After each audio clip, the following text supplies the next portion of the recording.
Well. Hello, everybody. Welcome to another video. I was listening back to one of my own content, which I usually never do. Can you tell? And I was amazed how much my mic clips. My mic is always clipping. It's proper bad. It's really unprofessional. It's not good. So I was like, do you know what? I've got to fix this. So anyway, I've screwed with my mic a lot today. I don't know if you guys can hear the difference. I don't know if when we go animated and I start swearing at you, you will. Oh my god, this looks good. This looks so good. It's unreal. You know, it will clip again. But you guys can let me know. It should have cooled off at least a little. I've used a FET head all these years. I've actually taken the FET head off. Oh my god, we're gonna get destroyed. I have not seen this event yet. There's still so much more in the current patch for me to play through and experience. You know, I cooled it off. I tweaked the upward compressor settings. I've lowered the limiter threshold as well. I widened the knee. I actually loosened the attack and the release values, just in case it wasn't really clipping, but it was like a digital sort of distortion. I don't know. I've messed with some settings. What I should really do is I should have not said anything and just seen if a comment came up saying, "Did you get a new mic?" That's always the gold standard. If someone unprompted says, "Did you get a new mic?" you know that you messed it around properly. It's horrible. Where's all the clipping? I missed the clipping. I like that. I like these insane comments. Actually, I don't. Guys, this Guild Wars 3 reveal, it's brought some proper nut bars out.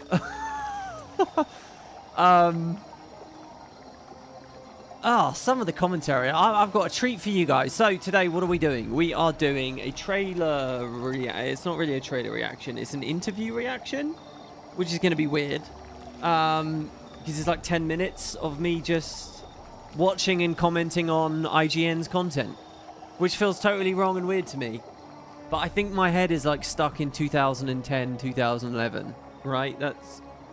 It's fine, isn't it? We're in a different world now. I need to accept the fact it's 2026. So that's one thing. And if it's any good, I'll put it up as its own video. And there's also another video I wanted to do today. I alluded to it in yesterday's stream. That is Guild Wars 2, the good, the bad, and the ugly. Where I want to discuss just overall, my overall takes and impressions, mixed in a little with you guys' overall takes and impressions. So that's what we're going to do, and we'll see where it is. So anyway, just to everybody who's made it here live, I didn't really have much of a roll in. Guys, as long as enthusiasm is high from yours truly, you'll find I just go live. Like, I'm not going to strictly stick it to 5 PM every day, and there's not going to be like a long 2-hour, oh, here's the premiere, we're getting ready. I'm just going to fucking put it up. I figure it's easier that way. I'm probably going to treat... I don't know for sure. I don't know, but I'm probably going to treat making Guild Wars 3 content quite different to how I did... how I've done like 99% of the content on my channel. Which I don't know just yet, but basically I'll try and do it a bit how I've been a bit more modern, which is instead of writing a script, recording the thing, editing as I go, doing a bunch of takes as I go, then sitting down to record footage with it, then rendering it, then editing it, then letting it go through the YouTube processing, then actually publishing it. Instead of all that bullshit, I can just sit and speak into the mic live and then spin the live video out of it, which you saw we started doing, last year with Janthir Wilds? And look, I'm still going to be totally honest with you, there's a drop in quality. There is a drop in quality. Like, the gameplay footage in the background is going to be a little bit less interesting because I'm doing that live.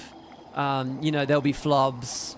I had some... People are so insulting. I had someone say, "Oh my god, what happened, WP? I have to sit here and listen to your brain synchronize with your mouth." He said something like that. I was like, fuck you, arsehole. Yeah, it's live. They're not scripted videos. There's people basically coming to the channel at the moment saying, "Hey, I used to love your lore videos. Please do your lore videos." This is not... I haven't sitting and written a script. I'm just talking. It's much more conversational. There are gaps as I pull footage and stuff up. So yeah, I don't know. But the value I get out of it is I can just do stuff. So like... Just now in Discord, people were talking about how a new interview dropped with Colin, talking about some new stuff. And I can either sit and watch it and prevaricate and think, should I do it, blah, or I can just put a video, or I can just go live and spin it into a video. So we will see how that goes. Because the reality is, otherwise, I'm not going to make enough, right? I don't know. We'll just see, okay? As fun as it is to be stuck in the mud and idealistic about every little thing you try to do, how about we relax the reins a little bit? So anyway, yeah, hello guys. John Sellers, it's good to see you. Zadav, 95, Treviso, Banjo, the Crispy Chip. And look at this, the Crispy Chip, the toxic comments, man, already. The Crispy Chip, he is the 4th person to type, not the 4th message, but the 4th person, and he immediately hits us with, I'm not excited for us long-term fans to be treated like shit all over again. Guild Wars 1 and 2 had amazing fun launches, kept the community into it. Then they just say, screw them long-term, guys. Do they? I don't think they ever had a moment where they went into a meeting and they said, yeah, fuck the veterans, fuck them, screw those guys. We already have their money. Before they dive into a bathtub of money. I don't believe they do that. I think they closed down the live team. That was kind of an active moment of, all right, fuck Guild Wars 1. Kind of. But, you know, Guild Wars 2 was so big and so broad and going for so much. I sort of get it. I don't know, man. I just don't buy it. And I don't buy that they're sitting there saying, fuck the veterans right now either. They're certainly not publicly saying that. They're trying to appeal to you so that you'll play the next product. I don't think they said that halfway through Guild Wars 2. You know, I think there'll be a natural... what's the phrase? There'll be a natural progression as some people leave, as other people join, and some people, you know, have different ideas of where to go with it. And I'm not trying to be really corporate and PR here. I genuinely don't believe that they did that. I don't even, like, come on, give me some actual, you got to give me some stories. You got to give me some anecdotes. You got to give me some actual moments in history where you think that they said, fuck the veterans. I can try, all right? For example, Heart of Thorns made you really grind a lot originally, and then they did a big rewards patch that made it all a lot easier, much to everyone's applaud. But anyone who already had it, any no-lifes that had been there, any of the veterans, they kind of got screwed there a little bit. You could make that argument. It's not a very strong argument. In fact, it's a pathetically weak argument. But at least I'm putting something on the table. I'm trying to help you here. I'm trying to do your job. What about, well, you could say the same with dungeon rewards. How else can we argue his side that they've said, fuck the veterans? Fuck I don't know, man. I don't buy it. Anyway, Cowboy Jake, Durock. Colin confirms an early collection in Guild Wars 3 is a coin collection due to the rise in interest in the hobby in recent days. That's amazing, dude. I wish. I mean, you know what? Because I'm playing Cyberpunk at the moment. I genuinely... They've got like those tarot card things, the graffiti tarot card, and it's very cool. But I'm like, do you know what? You should be. Why don't we do coin collectibles in our video games? You know, fake or like stamp collectible. Okay, let's not get there. All right, I'm being ironic. What else we got? Jambo, Bren, Yorick, Skylight. Hello. No, you guys haven't missed anything. It's just started. YouTube's wild for this. The video has started and you've got 6 ads. I can promise you, I haven't done anything with my... Actually, I might have done something with my... Okay, so as you guys know, I mentioned the other day, I terminated my my partnership with ESL last month. So, like, I'm now in complete control. I think they were handling AdSense and stuff for me before. I will have to look into that. If it's... I haven't manually done anything, I promise. But if it has defaulted to crazy ads, tell me, and I will try to limit them as much as possible. We had the same thing over on Twitch when I was last on Twitch. It started going mental with ads. I can promise you guys emphatically, I try to turn off ads as much as the platforms let me turn off ads. Why? Because I consider myself to be funded through Patreon. Please go to my Patreon. I really, that is how, dead serious, I try to reduce it as much as possible, so we'll have a look. Also, you guys are so generous. You know, you guys do the super chats and shit. Guild Wars 3 should not have char. I'm going to do a video about all the things I'm excited about the setting, and I'll tell you, Let's get off a Castor here. Let's do the world tour. This is always a fun thing for background footage. I'll tell you, I'm big on the Char in the Guild Wars 3 setting. I think they'll be really interesting. I think they'll be excellent villains again. I mean, look how long I've been sitting here bitching that they've become so toothless and boring, and all the edges have been melted down, and I'm not into the Guild Wars 2 Char at this point. I'm really not. I'm really not. And I make no bones about that. But, well, no, I make a lot of bones about that. I make no... what do I not make? I'm not going to pretend it's otherwise. I don't like the Char in Guild Wars 2. Or most of the races, frankly. But in Guild Wars 3, they don't have to be anything but bestial villains on the fringes of society to the north. Seriously, I'm very excited. Arenanet have got to see the power of the Char in Guild Wars 3. They can make them really fucking cool again. And you know, you can have a Pyre Fierce Shot type character in there. I am really excited. The setting is like the #1 thing that I'm most excited about. It is an excellent setting. And I will talk to you guys about that very soon. But where the hell is the Metrica province? Exit. Let me get here. So yeah, that's Lion's Arch again. I must have missed it over here. So yeah, just so that you guys know, the format will probably be, you know, chit-chatty live streams that then I spin videos off of, and you know, the bigger fans and stuff, we'll all watch the chit-chatty things. The thing is, guys, right, I'm gonna be quite blunt with you. I've had a lot of comments over the last few days of people annoyed about the tangents or annoyed about the trolling. You know, people just being really fucking rude, right? And obviously I've been rude in a jokey, sort of edgy, stupid, entertaining kind of way, or hopefully anyway. I just want to be clear, right? I'm not wearing an Arenanet shirt, right? I'm not Arenanet press, necessarily, okay? It's not my job to just regurgitate. Like, I had people losing their minds, like, actually losing their minds that I was pausing the video on the React thing before. Not in, like, a fun way. They were actually fucking vibrating in their chairs, freaking out. I'm kind of... I'm here as a content creator as much as anything else. I'm not just here to repackage the fucking trailers and stay on topic all the time. If that's all you want, I suggest you just watch the trailers or you know, and just come to your own conclusions. That's not what I'm in this for, all right? I'm not in this to be laser focused. Every second is just to stay on topic the whole time. And sorry if that's not what you're looking for, but that's not what I'm looking to deliver. So let's just be blunt about that. So yeah, I will try to do like more. I get like respecting people's time and actually doing specific productions where it's like, okay, here's a 20-minute video, here's a 10-minute video, here's a 15-minute video, here's even a half-an-hour video where we do stay on topic the whole time. But that's not all I'm about. I will try to spin those off as dedicated videos. But if you're here live, I'm here to chit-chat. I'm here to talk about IRL a bit. I'm here to play around. I'm here to have fun. I'm here to be conversational, all right? I'm here to give some tangents. If you can't handle it, you just I'm not going to give you what you're looking for. You know, unless you go to the dedicated videos. I'm not saying we won't do scripted stuff either, by the way.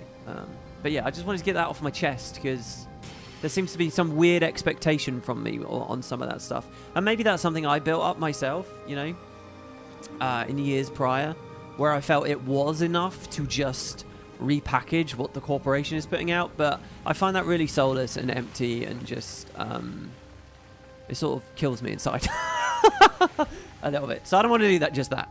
All right, anyway, right, what else? Well, sorry, God, you're such a Debbie here. You watched the interview and you think he misspoke? Okay, I'm going to skip past that comment so I don't get spoiled. We will see. What was that about furries? The furries will have the Coden. And they have the Fursura. Right? The Coden and the Fursura. Lots to look forward to. I was watching a video game convention. The Cozy Games Fest. Have you guys heard of this? Have you seen this? It was the first time I'd seen it. And I liked the look of a lot of the games that were on there. But there was one game that just blew my mind, just how open. I mean, I can only assume they were doing it ironically. Let me see. Do I still have the screenshot? I do. This was one of the games. There's going to be a little spoiler here for some of the comments I'm going to read later. Look at this. This is an actual screen grab I grabbed from the Cozy Games Fest.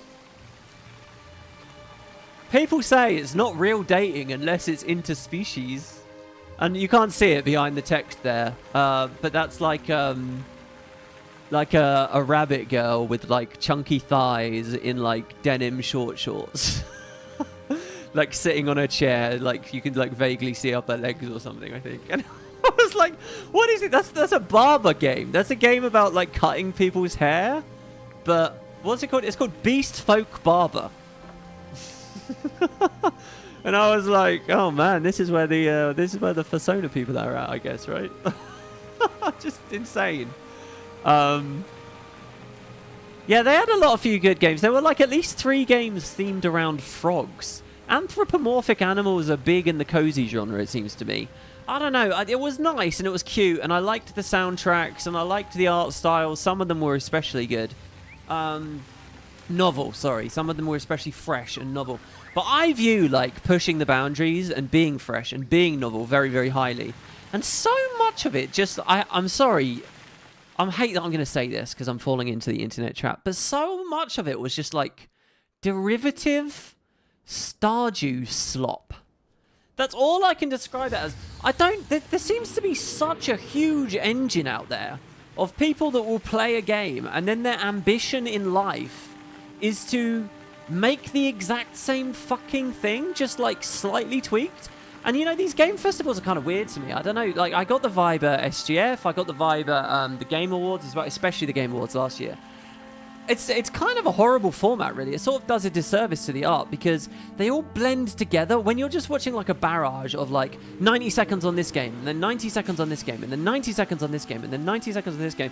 We're going up the Lion Road, by the way. That's what the footage is going to be for a while. They all kind of blur together just because the format, first of all, which I don't know whether that's really fair to these games. But especially watching the Cozy Game Fest, I was like, man, like, you guys are all going for the exact same thing. Like, are you really going to stand out of the crowd with this? Are you really doing anything that I'm not going to get from Stardew or any of the other Stardew clones that I've played recently? I don't know. Look, I'm being very snobby and sneery here, aren't I? Maybe my bar's just too high. Obviously, people are just starting their companies and they're having fun. And they're all young. All the devs are very, very young. But I just sort of think, you know, where's your appetite for doing something new? All that said, one of them was called like Croakwood, I think it was called. Shout out to Croakwood. That one looked alright. That was like a town building simulator. And I like frogs. Frogs are pretty cool. Should a frog be my persona? Well, I don't know. I'm not sure whether I can. I'll go that far just yet. But frogs are pretty cool. And then yeah, special shout out to the one that was blatantly happy about its interspecies dating. At first, I think that's a totally different convention, by the way. SGF is still doing a lot of stuff. This trailer we're about to watch with Colin, I think, is from SGF. And today, Sunday, is obviously the Microsoft Day. This could be Halo Combat Evolved. Very excited to see that. In fact, they might be doing it right now. I don't know. Yeah, let me have a little look at chat here again. You were hoping for a grittier take on the playable races, says Simon's guy. I don't know, dude. What do we know about... I don't know whether it is or isn't gritty yet. I have a lot to talk about with that, and I will get to that in a minute, I promise. Tin Hat Theory, there will be a 4th race revealed later, based simply on the 4 mounts in the tapestry. Seems odd to have humans twice. I think that there'll be more races, yeah. I think that Arenanet have been very smart, and they're staggering this shit out. And I think that's good. And here's a funny thing. So I said in the last video that I would put a 300 gold bounty out to anyone who can find me a promise from Arenanet that there would never be mounts in Guild Wars 2. And someone actually went for it. Someone was looking. And to that guy, I forgot your name, whoever you are. Someone actually started digging. Good job. What a legend. Great guy. And he's on quite the journey. I've set him on his path now. I'm like Gandalf, entrusting the ring to Frodo before riding off to Minas Tirith to discover if I think I'm right about what I know. I, like Gandalf, set that guy off on his journey. And do you know what he was in? He was buried in the archives of Guild Wars 2 Press from 2011. Convention interviews. And he found one. He linked me one. He said, hey, WP, I think I've got a good quote. And I said, oh, dear. Uh-oh. Am I going to have to eat humble pie? And by the way, I will eat humble pie. I'll eat it right here on stream. You'll hear me slopping away at it like a pig at a trough. I will eat that humble pie, and I'll give you all the schadenfreude you like, okay? I promise. So I was thinking, oh, am I going to eat my humble pie? And so he said, it's close, but it's not right. And what it is it's an interview with Colin Johansson at like some convention in 2011. There's a German dude behind the camera, because all the best interviews were done by the Germans back then. And he's asking shit, amazing shit. He's asking stuff about like Ghosts of Ascalon. He's like, oh, will Dougal Keane be in the game? And you can see Colin's like, what? You can see him panicking like a duck, all right? The ultimate animal. He's calm on the surface, but below the water, you can see he's treading really fast. You can see it. Because Dougal doesn't mean anything to Guild Wars 2, but it was in the novel, right? So this guy's like asking about Dougal, and then the guy's like, oh, what about that other character in the novel? And he's asking about Ember Doomforged, right? But Colin doesn't know Ember Doomforged's name. And he's like, oh, yeah, that Char. And then he's like, oh, what about the Golem's Eye? Is the Golem's Eye going to play a role in Guild Wars 2? And Colin like smiles and goes like, oh, the Golem's Eye could be in the game, It's so funny to look back at because it's like, yeah, all right. Anyway, in said interview, Colin has the quote, fuck me, Guild Wars 2 looks good. He doesn't have that as a quote, I'm just saying that. There's a reason I'm saying that, I'll get to that in a minute. No, Colin says, there are no mounts in Guild Wars 2. There are no mounts at the release of Guild Wars 2. That's the quote. That's like 90% close to the quote. That's what he says. So, and his phrasing, really, and the way he did it in 2 sentences, really, if anything, that interview shows that they were open to the idea of them being after release. All he was confirming is that there were not mounts at the release of Guild Wars 2. And the guy dropped the comment and said, look, I found this quote from Colin. It's close, but he himself said, if anything, it makes it sound like they'll do them later. And I said, yeah. So, but anyway, why am I talking about this? Because it got me looking at those interviews and those old convention talks. And I feel really weird about it, guys, in some ways. It's very nostalgic to me, and it's very interesting and very captivating. But it's also just, it's a big reminder of how much passion and time and energy they put into what you're looking at right now. They really fucking whole-assed it for Guild Wars 2. And there's all this excitement and all this,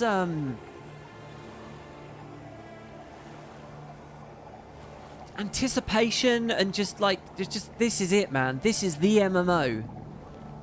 We've got an art style that will be timeless. It's on new modern hardware that will go forever. We can do everything we want. We can have this and this and this and this. It was so...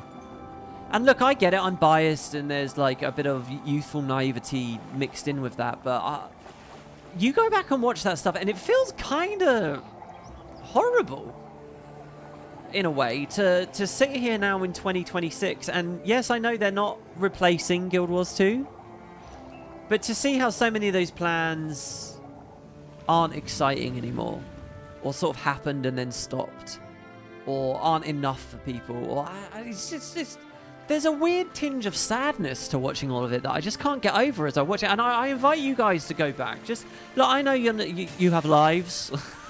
You're not as nerdy as me. You're probably not going to fucking sit there doing that for hours and hours. I'm not asking you to do it for hours and hours. Just go listen to some of those interviews.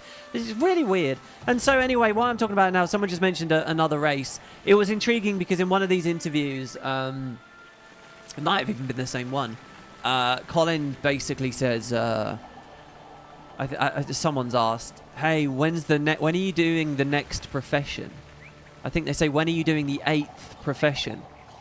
And they're like, oh, we're making the 8th profession when we're sure we're happy with it. We know, and we're absolutely certain of where it is. That's when we will reveal it.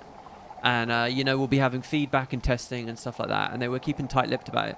But, and, it's just that thing of like, oh, fuck yeah, remember all that time where they hadn't announced the Mesmer? And just the fundamental idea of, like, creating clones and phantasms and shattering them.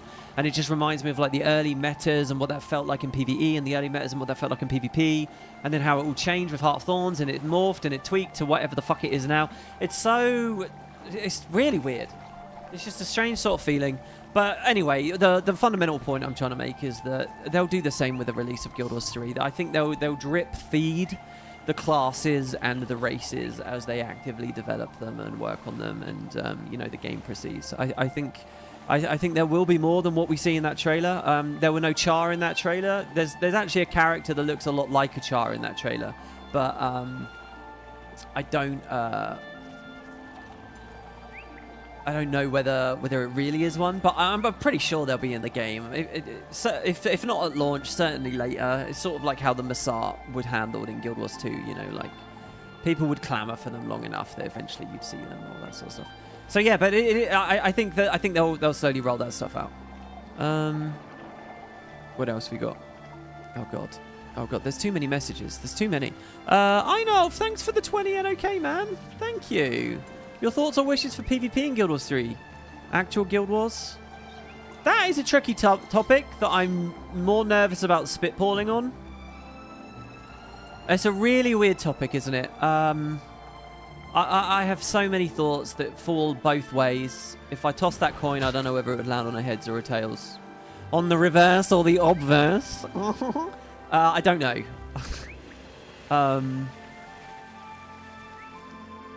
Big picture, I love PvP. I wish I could believe in MMO PvP. Ostensibly, I'd want it in Guild Wars 2. These are all pros. Cons, I have no self-control. I just play it and play it and play it. And I also have no confidence, so I don't make videos. I did Game of the Day for a while, but the reality is... Also, I'm kind of a thin-skinned, feeble little man, really. Like, I don't really like the competitivity too much. So as addicted as I get, I don't know, I'm not really that competitive. So just on a personal level, maybe I don't want it. And that's just a personal thing. But then more objectively, do we want to pull resources around? Do we want a game where they're juggling 3 metas at once? They're gonna start talking to us about fundamental things lessons that they've learned, right? One of the fundamental lessons they learned from Guild Wars 1 is don't do too many PvP game modes because you can't balance for all of them at once, right? So they just did World versus World in PvP, and I think even in Guild Wars 2 it's still been a headache for them. So I wouldn't be surprised if they said no, fuck it.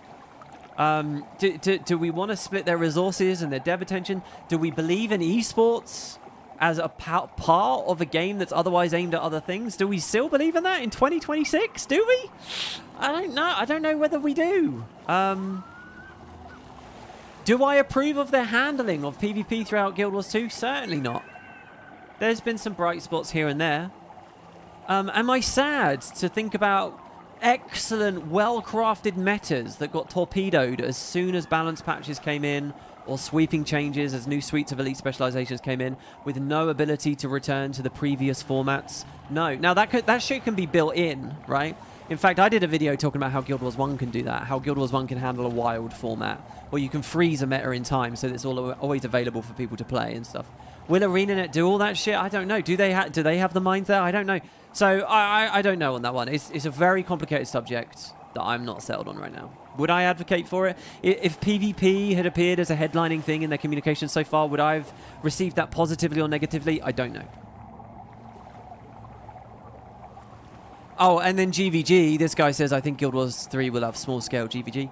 I'll give you the same fucking argument I gave you for years and years. I'm not that superficial. I don't care that the franchise is called Guild Wars. It doesn't need a fucking little format in there called GVG. What is GVG?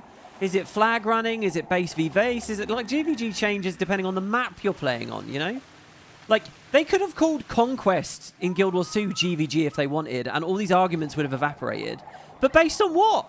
Absolute superficiality. There's nothing tangible there. You're just looking for a label. So I still don't care about that. Even for Guild Wars 3, I don't care about that. But should there be... let's just cut to the rub of the matter. Should there be a fundamental area of Guild Wars 3 that caters to the competitive crowd? Should there be? Must there be? Yeah, because that crowd's so big, isn't it? What, the 100 people split NAEU on planet Earth? I don't know, man. I don't know. There's so much to get into. Should they just have casual PvP that's integrated into the rest of the world, like dueling? Oh, God. Big discussions. They deserve their own videos, really. Right, okay. Why do I think Guild Wars 2 looks amazing? Does anyone want to guess? I'll give you some kudos. Why am I looking at the skill bar like, holy shit, this looks good? Why am I looking at the Rings of Ore thinking, holy shit, that looks good? Okay, there you go. We've hit the Orion mainland. It's time to go north now. Back to the Lions Road. We'll be headed over to Ebonhawk next. The long way. WP has become very based in his elder years. I like to see. Please tell me that, all right? I got all these fucking people. Ew, why did you say fuck you to your audience? Okay, also, how's the mic been? There you go. I was loud. I was animated there. I'm going to dial it down, all right? I actually get annoyed by how, like, loud I am. Mods, no. New monitor, no. But I do need a new monitor. My monitor's become a zombie monitor. It's just I'm stuck between, like, OLED, mini LEDs. I don't know what the fuck. I really don't. I think apparently there's a big Amazon sale coming later in June, and I might have a look then, see if I can snag some kind of discount. I'll let the discount gods decide what I buy. If anyone has any recommendations, seriously, let me know. I was mind blown by this monitor when I first got it. It was my first ever IPS, and I was like, holy shit, the colors. And people say that, like, these others are really good. The thing is with OLED, I don't want to have to degauss my monitors again. I don't want to have to run routine things, that like maintenance things that kick in every 2 hours while I'm streaming. I don't want to be worried because I sit there doom scrolling Reddit all day. It's going to burn a taskbar into it or whatever. No, sorry. That's not what I do. It's a split productivity and gaming monitor, all right? It's the productivity that I'm worried about. It's Microsoft Outlook, all right? Microsoft Outlook is going to get burned on, not Reddit. No, not Reddit. Sorry, I almost... I don't know why I got the idea that I was on Reddit a lot there. OLED Ultra. See, that's the thing. So mini LED seems to fix everything. Also, it doesn't have like the text issues, but apparently they're not making any decent LED mini LEDs. Also, I don't really know what does the O stand for in OLED? What does the Q stand for in QLED? Hot take: you don't want Guild Wars 3 to be free to play initially, at least. Well, I think Colin has something to say to you. Actually, that's not a hot take, Squirrel. Yeah, they'll probably sell you a box. It keeps the bots away. Also, it's just leaving money on the table. And you don't want them to leave money on the table. You want passionate, well-played, well-rested devs. You want a good studio.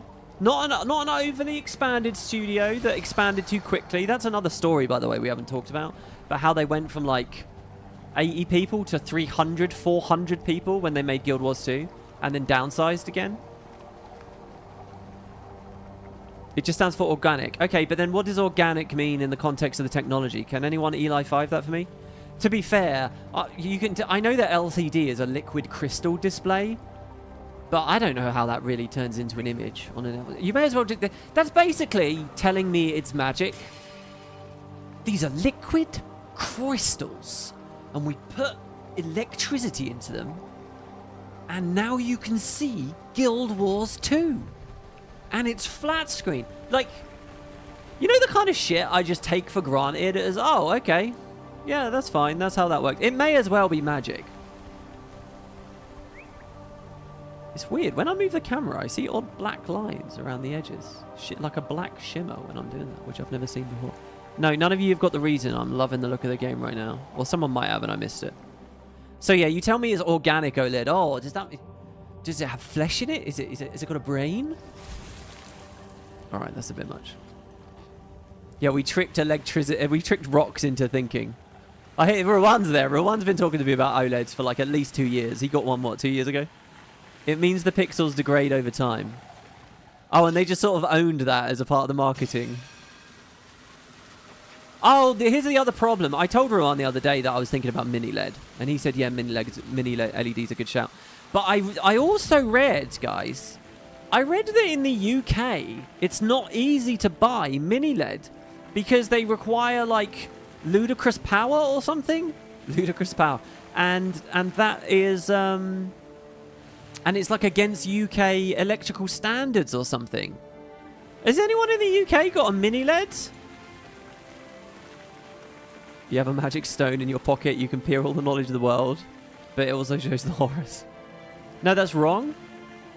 Organic simply means any molecule built primarily from carbon and hydrogen rather than the... Well, okay, look, we all know the overall definition of organic. We just mean in the context of a monitor, right?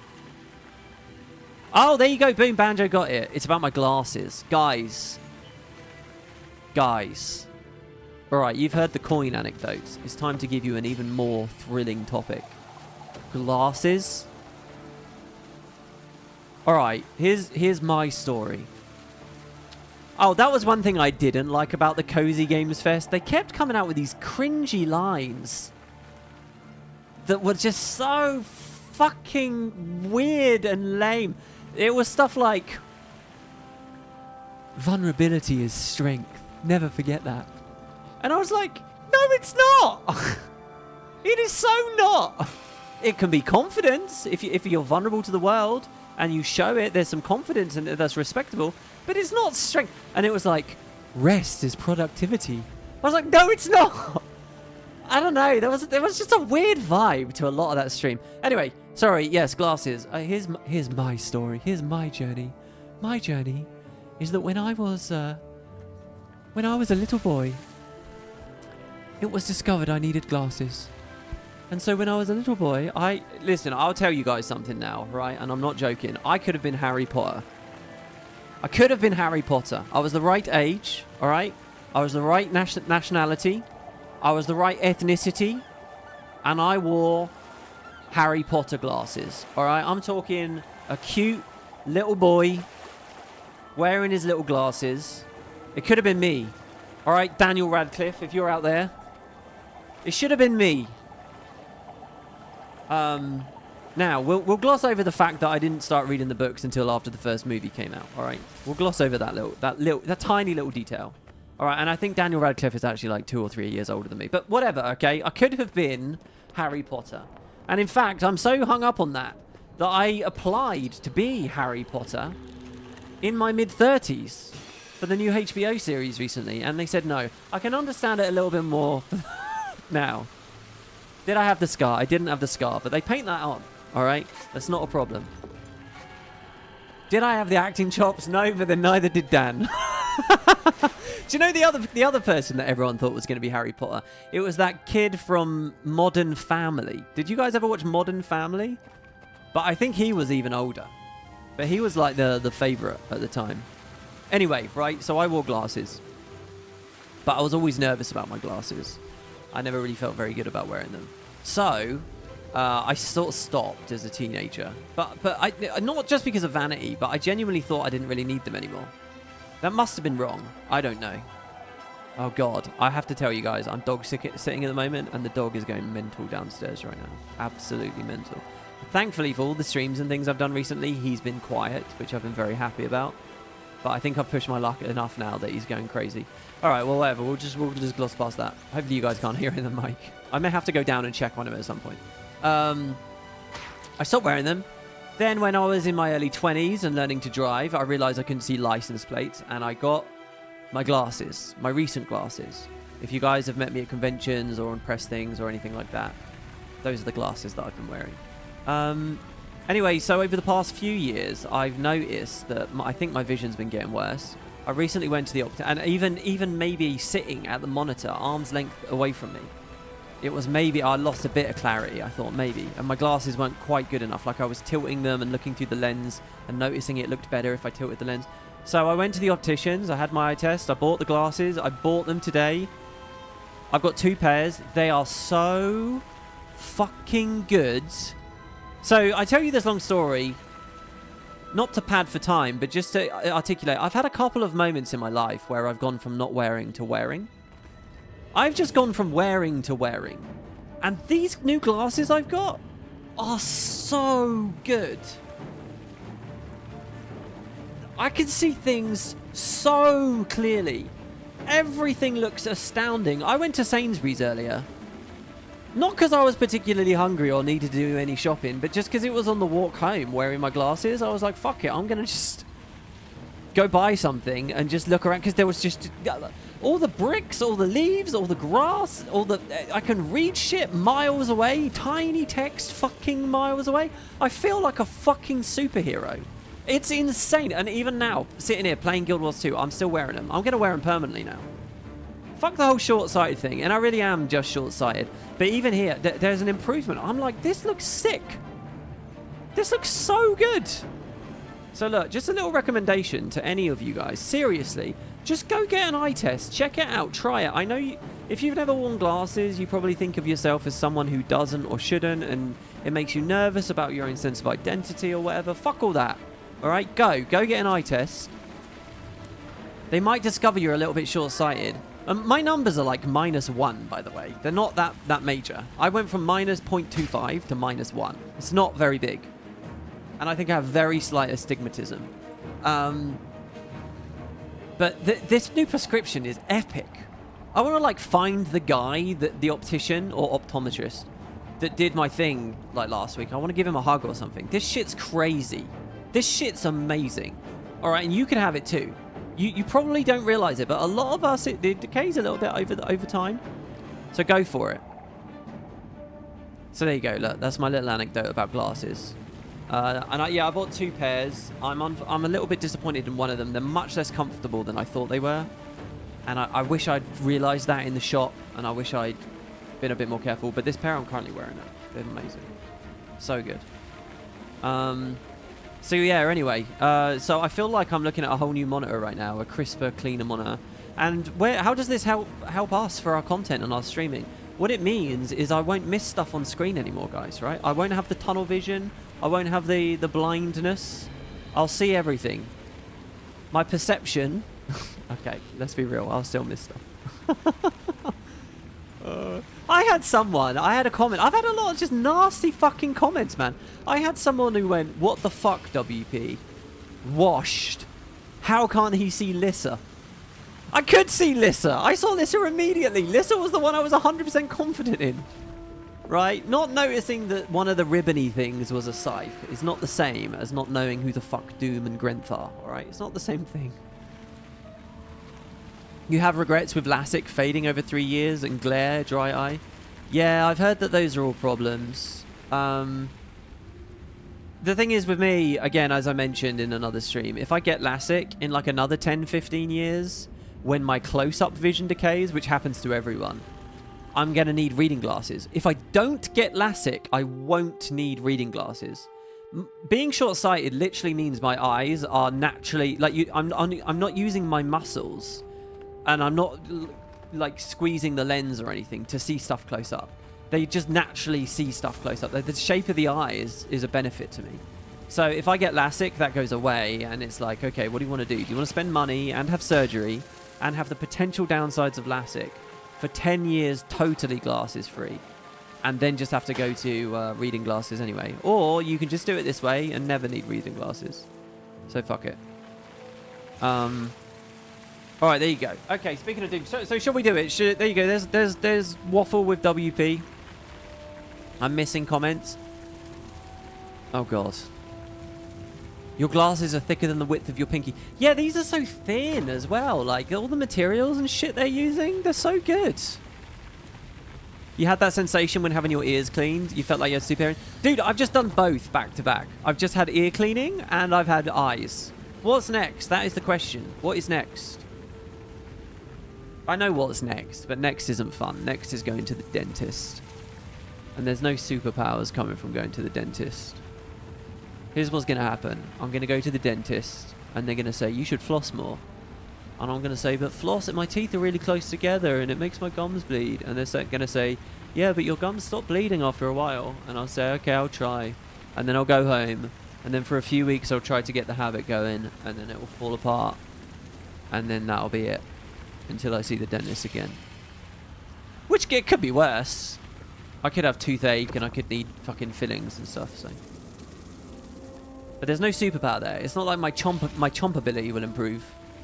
And now I can tear through all these leather wallets I like to eat. Or whatever. I could trim my nose hair. Oh, will that give me super smell? Alright, now we're talking. George Benedict. George Benedict, you have a fucking classy name, by the way. That is a... look at these trees! Look at the clarity here. God. So good. Maybe I should get a 5K monitor. seamlessly swap between 1440p and 5K.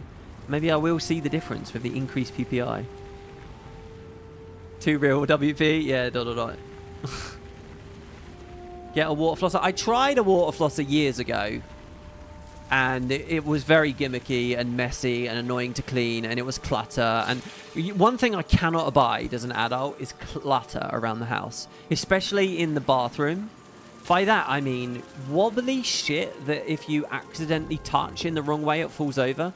You know, like stacking toothbrushes and shampoo bottles and stuff like that, and you accidentally bump into them, and all of a sudden the whole fucking house of Jenga comes down.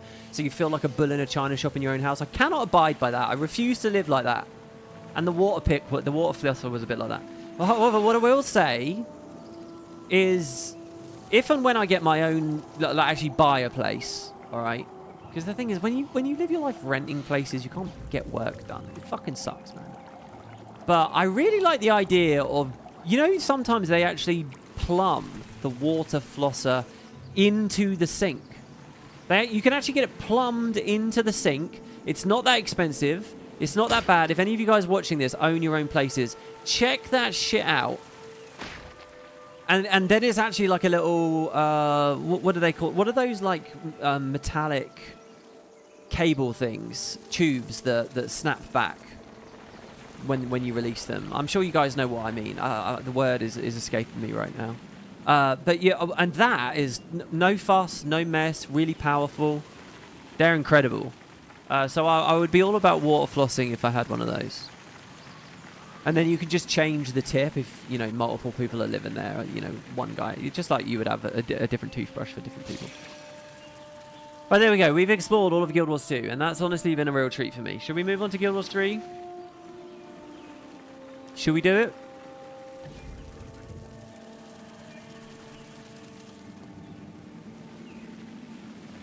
Any option about Guild Wars 3 being set 1,002 years before Guild Wars 1? Do you mean opinion? Actually, yeah, I have a very high opinion of that. I think it's fantastic. Oh shit, yeah, it's Dragon Bash, and I haven't actually done any Dragon Bash this year yet. How long into this over? 16 days. Wow. Jesus, the game's really popping off at the moment. It's doing everything. I've got 50 AP to gather here. Oh god, my mail's full up. I think people are looking to join Sparta as well. Right. So I'm going to do a react video now, guys. There's a new interview with Colin and IGN. I don't know where he... so we're going to do that. And if it ends up as a good video, even just like clicking that little reward box looked cool there. The detail on it.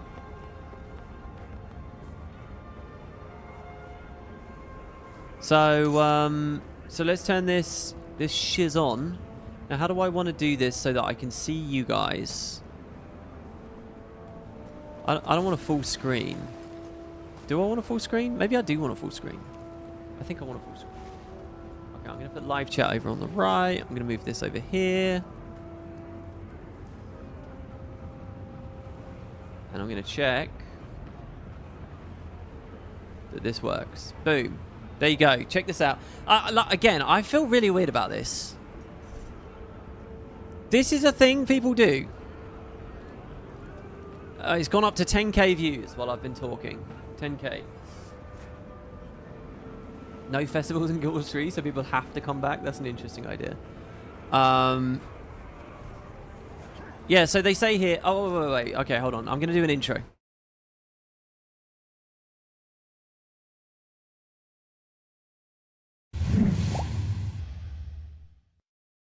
Hello, everybody, and welcome to another video. I'm here to do a trailer react. Well, not a trailer react, an interview reaction. There's a new interview, new information about GW3.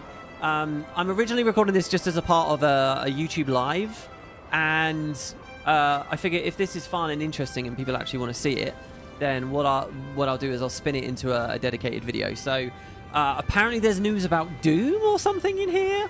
I think there's news about subscription fees. So let's jump in. It's from IGN. Can I just say as well, right? My plan with this is about 10 minutes long. Here we go. Let's have a look. It's 10 minutes. Now, one of you guys did say when I did my recent trailer react, WP, play it through the whole way. Say nothing. Do nothing. Just watch the whole thing and then go back a second time. I'm not confident doing that. I don't want to do that because that's just straight up rehosting IGN stuff. I'm not doing that. I'm going to pause. I'm going to chat as it goes along. If you can't handle that format, all right, I implore you, pause this. Go watch it yourself. If you get antsy and full of anxiety and you're vibrating in your chair because WP's pausing and you need to... Just watch it first, all right? I'm not in the business of just rehosting this wholesale. I'm going to watch it. I'm going to react in real time. And I don't want to talk over the people because I want to listen to what the people say. So I'm going to pause as it goes. If it was really short, if it was like 3 minutes, sure, I get it. We could watch the whole thing at once. But yeah, that's my opinion on that. Hopefully this makes sense. I'll find my feet with it. You guys can give me your feedback in the comments. And, you know, maybe we can find something that's a bit more equitable to everybody. But that's the idea. I don't know who it is given the interview. This has only just gone up, really. The views are rolling in. It's funny that Guild Wars actually... that YouTube actually just tagged it as a Guild Wars 1 thing. The long-standing MMORPG series is getting the much-anticipated third game. The much-anticipated is... To me, it feels like a curveball, really. We had Arenanet's studio head, Colin Johansson, join us at IGN Live to get as many details as possible about GW3, break down the reveal trailer, show off concept art exclusive to IGN. So yeah, they got their own interview, and people are very excited. So let's just let's full screen here, and I guess let's go. Let me mute Guild Wars 2 in game here. I'm very curious to see. So one of the big things, obviously, we've been discussing recently is the idea of battle passes, season passes, optional subs, VIP style thing like China has. All modern live service games and games as services do this stuff. So will they take the opportunity with Guild Wars 3 to broaden the horizons and go for that? Will the community accept that? Will they be able to... But my main thing as a big fan of this game is I want them to be well-funded and to, you know, get a return on their investment. So let's just see what they have to say. It has been a long time coming, but we now know that it's really real. Guild Wars 3 was just revealed, the next MMORPG from Arenanet, and here to talk with us as much as we can about it is studio head Colin Johansson. How you doing, sir? I'm great, thank you. It has been an incredible... What's going on with the fanners? Okay. Last couple of days. Yeah, make some noise! Guild Wars 3! Thanks, everybody. Well, that's good. They're applauded. Just can you give us a top-level overview? What are some of the big new ideas driving Guild Wars 3? Yeah, you know, we've announced that we're going to go into beta at the end of next year, and so we've got a lot of time between now and then that we're going to reveal most of the big ideas behind the game and kind of work our way through that. The two things so far that we've set out as core pillars for the game that we've announced, one of them is joy of movement. I think one of the things that the Guild Wars franchise is known for, coming out of Guild Wars 2 in particular, is offering this really spectacular form of movement in an MMO experience.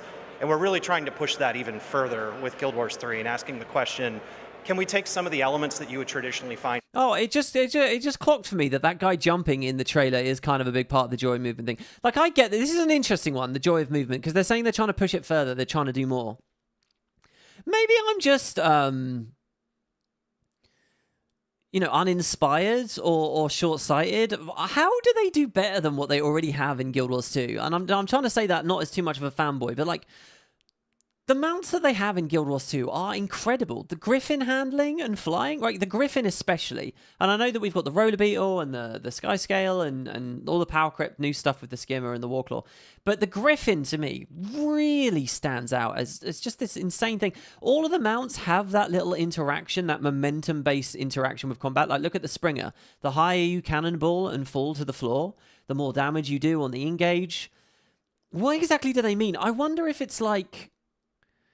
you get an engage skill off of a mount, but you can keep re-triggering it or something. I don't know. I don't know where they go. You can already chain together so much movement in Guild Wars 2, going from a jump to a glide to a jade bot to a dragon to a griffin, and you know, then finally landing or whatever. The idea of building that to the core of the game, I think, is a good idea because clearly Arenanet have shown that's one of the things that they're best at. You know, if you looked at Guild Wars 1 and said, what were they best at? It would be buildcraft, right, in the skill system. If you look at Guild Wars 2 and say, what are they best at? I think a lot of people would say mounts, which is incredible, considering all the effort that, you know, maybe in the early days you would have said dynamic events. But But I think a lot of people would say mounts now, and that's kind of ironic since this was the mountless MMO for such a long period of time. So I wonder what they're doing there. But yeah, now I look at this guy jumping, and I think, is it going to be a lot of shoulder? Is it not just mounts, but it's like shoulder tackling and fighting people while you wall run? Do you have a chain weapon and you hold out to your side or something? I don't know. In action games and bring those into multiplayer MMO experiences to create incredible new forms of joy of movement. And a lot of that is powered by momentum, which is a thing you don't see in MMOs. And so is it not? A lot of the movement in Guild Wars 3, your momentum transfers between all of the different things you do, which allows you to really express joy of movement in a unique way in an MMO. And then the other one that we've talked... See, I don't know, it's very vague, isn't it? Momentum can translate into all the things you do. Is that what you said? Let's listen to that quote again. All the things you do. Momentum, which is a thing you don't see in MMOs. And so a lot of the movement in Guild Wars 3, your momentum transfers between all of the different things you do, which allows you to really express joy of movement in a unique way. I don't know what it means. Let me know in the comments what you guys think that means. I'm totally uninspired on this, unless it's like... Because I guess one of the things that the trailer's obviously missing is there's not really any combat yet, and so that's why it's very difficult. The other thing that we could think of is you're running in a direction and someone else is. So I want you to picture us on our like Warclawish like mount charging down a valley, right? And then someone else comes up riding next to us and we like fight on the move or something. Is that a momentum? Are we talking about jousting and stuff? Well, that's one side. What's the other big thing that they say that they're coming out? And they really have kept it very thin. By the way, I don't think that that's necessarily that means that the Guild Wars 3 is a very, very narrow product. They might just be showing us more of these details as the year goes along. An MMO. And then the other one that we've talked just a tiny bit about, and I'm going to leave it at that today, is our combat system. And I think that MMOs often are viewed as very specific types of combat. And we really wanted to look at, especially with this game now coming to both console for the first time, and trying to create a new era of MMOs, we really wanted to ask, how could we take some of the elements that you would find in action multiplayer combat games, or even just action RPGs, and bring those into the MMO space and extend them? And so our combat system is really something very unique that extends out on some of those ideas as well. That's as much. That's also very, very, very vague. It's interesting that there sound you could almost verbatim have heard when they were talking about Guild Wars 2 from Guild Wars 3. Right, it was all about going from hotkeys, the very primitive Guild Wars 1 combat where you're just clicking a button and then watching the animation go. It was all about action. It was all about being in the moment for Guild Wars 2. He could have literally said that in an interview for Guild Wars 2. It was about the dodge roll, and it was about seeing the animations and abilities that actually move you, and so on and so on and so on. And so it kind of feels like a very natural development for me to hear that then, yeah, they want to push that further with Guild Wars 3. I do think, reading between the lines, and this is a big hot potato among the community right now, what's really happening here is they've decided they want Guild Wars 3 on consoles, and it's going to be a console-first mindset when it comes to UI navigation and combat. So when it comes to actually holding that controller in your hand, making sure the combat works as good as possible. And a lot of people have seen that. I think that's what Colin's alluding to here, really. Okay, it's a console game. It's going to have action combat that works on consoles.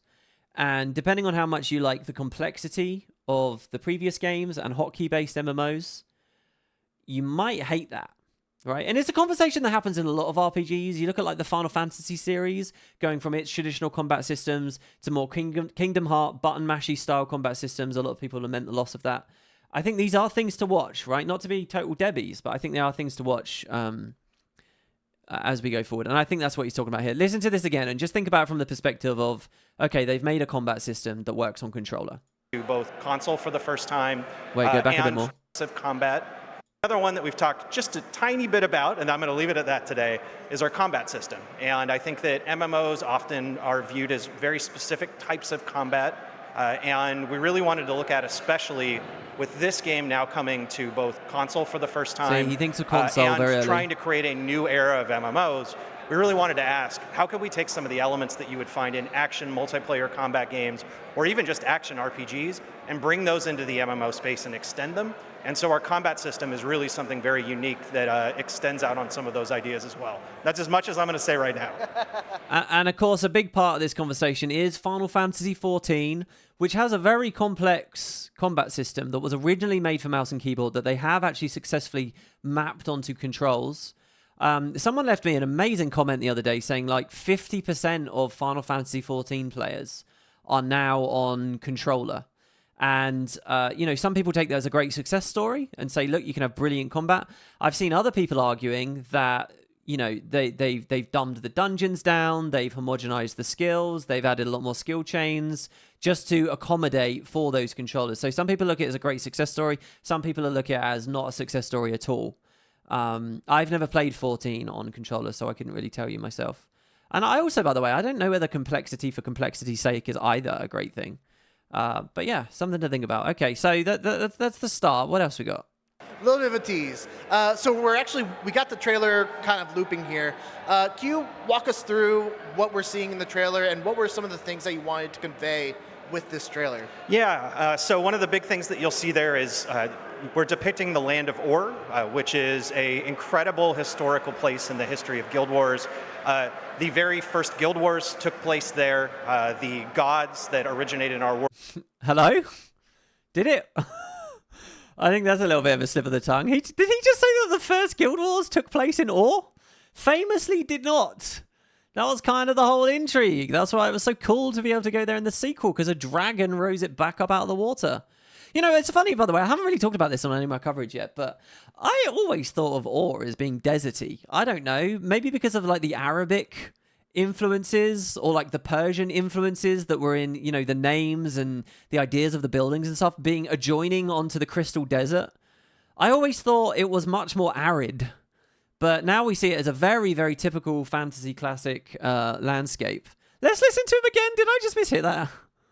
Big things that you'll see there is we're depicting the land of Or, which is an incredible historical place in the history of Guild Wars. The very first Guild Wars took place there. The gods that originated... Oh, no. I'll tell you what, guys. He means the lore event. He's talking about the early skirmishes among the actual warring guilds in the lore. Ah, that's a lore reveal, because I don't believe we ever actually had that exact detail. There you go, Colin. I got an out for you there. In our world, we've told many stories in our lore about them existing in Or and then disappearing and leaving the world.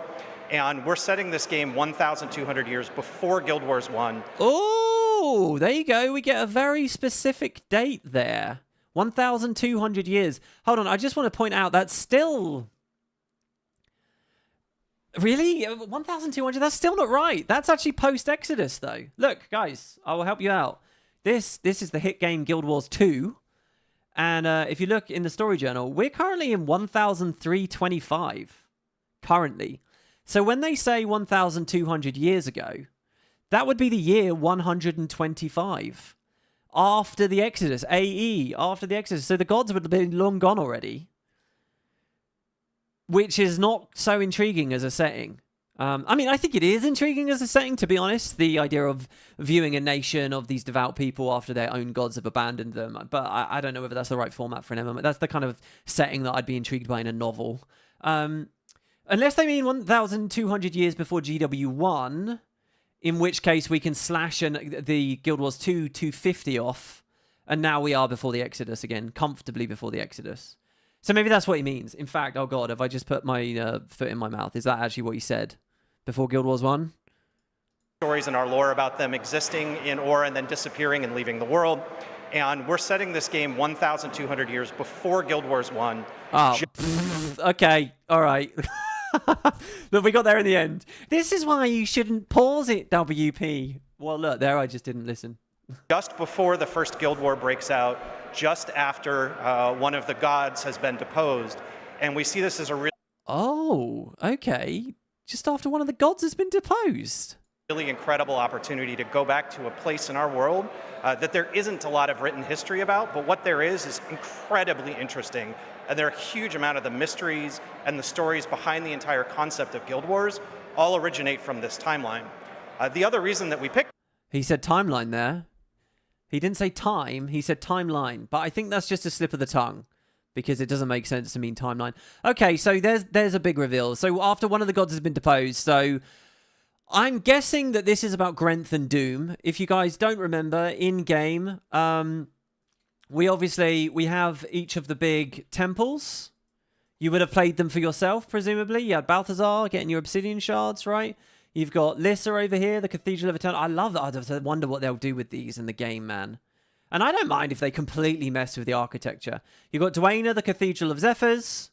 We have Melange at the Cathedral of Verdance. And then we have Grenth at the Cathedral of Silence. But what's quite interesting about Grenth is that he was not the only god here. There's also this place, Doom's Last Stand. And it's actually connected to Lyssa's thing, and there's that whole thing about the funeral rites. But it's Doom was the original god in the Pantheon that came to Tyria with the humans, and Doom got deposed. Doom got replaced. Doom was shackled and left in the underworld, and my memory of the lore here is that this was a dispute largely about the matter of resurrection. Grenth was much more happy with resurrection to be a thing. Meanwhile, Doom was, death is final. And that's why you see the big theme about Doom is, him reaping you with a scythe and stuff. And when you get permabanned in Guild Wars 1, it's Doom that pops up and all that. But we never really got that story in-game. Guild Wars 2 also complicated it further by having the whole conspiracy in the church about how Grenth is... What did they establish? Dwayna's son? Did they establish that it's Dwayna's son? Potentially Dwayna's son with Malcor? Right? So there's all these interesting stories where Dwayna bred with a regular guy and then their son, a demigod, replaced the OG. So when I first saw Guild Wars 3 was going to be during the time of the gods, I was thinking this would be a story the game would actually explore. That this would be something we could actually look at and we could cover. Let's get the music going. Now Colin tells us that that's already happened. And I guess that's a bit disappointing, because that could be some rich storytelling. But on the other hand, what is that? It's a French phrase. No, not French, Latin. In medias res? I'm not much of a lit nerd. Is that it? Help me out here, guys. In medias res? Starting in the middle is a powerful thing, right? Starting the story, once a bunch of drama's already happened, you're already in the thick of the action, the universe is already established, the chaos is already around you, is always very, very captivating, and is fundamental to getting people into your big new RPG or anything, really. So, to be honest, having that as a bit of recent backstory, so we're in the fallout, could also be very powerful, and they can still do stuff with Doom. Just because Colin says that Doom is deposed, it doesn't necessarily mean that he's fully out of the picture already. There might be loyalists to him. He might be on the fringes. There could be a lot of stuff there. So yeah, I'll take that. I think that's fine. I think Arenanet, if they're going to do a whole MMO, right? If there's going to be a new MMO, they have to do a lot of expansion on this area. They're saying, talk about a lot of things that we would have heard nothing about before, like the Fissura. I've seen a lot of comments from people over the past few days saying, wow, why are there Asura? I never heard that there were Asura at this point. And it's like, guys, they're going to expand on the lore, okay? As long as there's not things that directly state it can never, ever have happened, they're going to expand on the lore. And there's been hints that the Asura are on the surface before. There's Ratapaten, the ruined place over in Mount Maelstrom. The Eye of the North manual actually suggests they'd been on the surface hundreds of years ago. And I don't put too much stock into some of those things, but it's totally fine. And yeah, they'll do some expansions. But okay, so what? So Doom's already gone, it seems. Let's listen to that again and let him keep talking. Opportunity to go back to a place in our world that there isn't a lot of written history about, but what there is incredibly interesting. And there are a huge amount of the mysteries and the stories behind the entire concept of Guild Wars all originate from this timeline. The other reason that we picked it is we think all of those reasons are awesome for our existing fans and a reason for them to engage. Yeah. But we're inviting an entire new audience to join this game and to join the Guild Wars franchise for the first time. We're inviting players on PlayStation to come join us and play, and console gamers have never been able to play a Guild Wars game before. We didn't ship Guild Wars 2 on Steam until 10 years after launch. We're going to ship Guild Wars 3 on Steam on day one when we launch this time. And we really wanted to send a message out to everyone that this is a game for everyone to come play Guild Wars right now. And you don't have to have played 20 years of this franchise to understand what's going on in Guild Wars 3. Everybody is coming in on relative equal footing.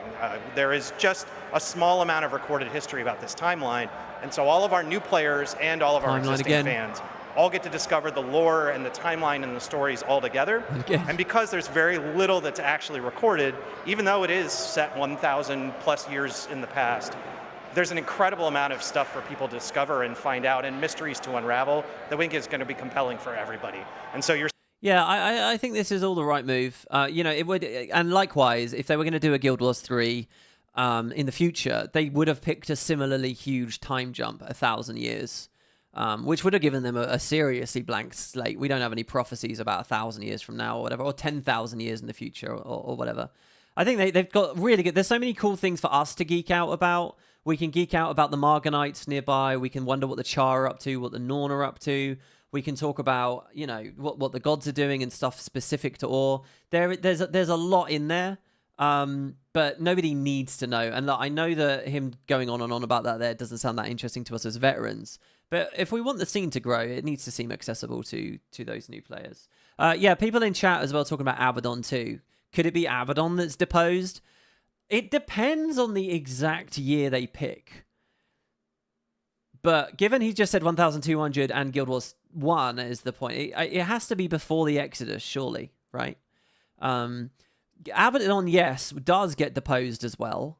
Abaddon, you see, there's a different situation for the two, but Abaddon, you know, when they get rid of Abaddon, they can't find a replacement for him. They had a replacement for Doom, and they remained the 6. It was just Grenth joined them. For Abaddon, they never had a replacement. They were the 5. Through most of Guild Wars 1, they were known as the 5. And it was only until Nightfall happened, we realized, oh god, there's actually a 6th guy. And we found our replacement in Cormyr, and they returned to being the 6. So, you know, I don't think it's Abaddon. What's interesting, though, about all of this is the tapestry. The tapestry clearly showed...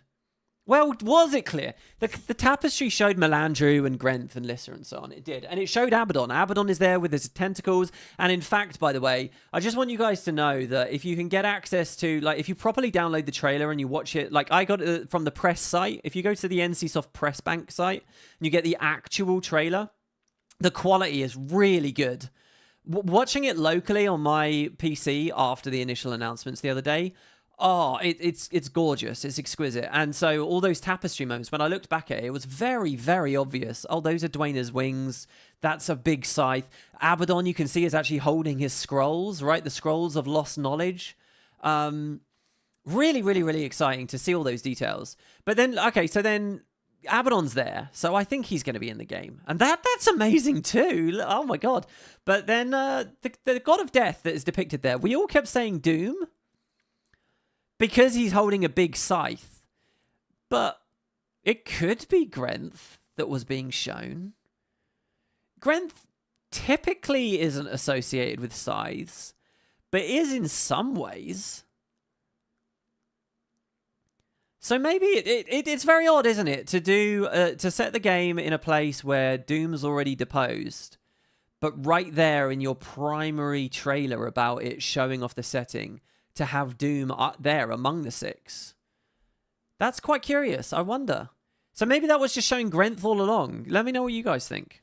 Seeing some little pieces here of Ore and some of the spirits that live in Ore, the gods that live in Ore, and those are just some little teases for more stories to come later. All right. So you guys are announcing an... Oh, I always hate this with these interviews where the guy giving the interview, like clearly... I just hate it when it's not a conversation. I know they have a limited amount of time, but then you get all these cool lore bombs and all this interesting info, and then the person giving the interview isn't really on the same wavelength, and they just go, all right. Okay, so anyway, next. And it's like, ah! All right, anyway. Open beta in... Bye, Fanta. 2027. I know that's a long ways off, but are there any details you can share about your approach to the gameplay this time around? By the way, all these people saying 2027 is a long way off. Oh, the beta's so far away. It's ages and ages. What's happening here, man? Come on, guys. When the Guild Wars 2 announcement came out, it was like 5 years away.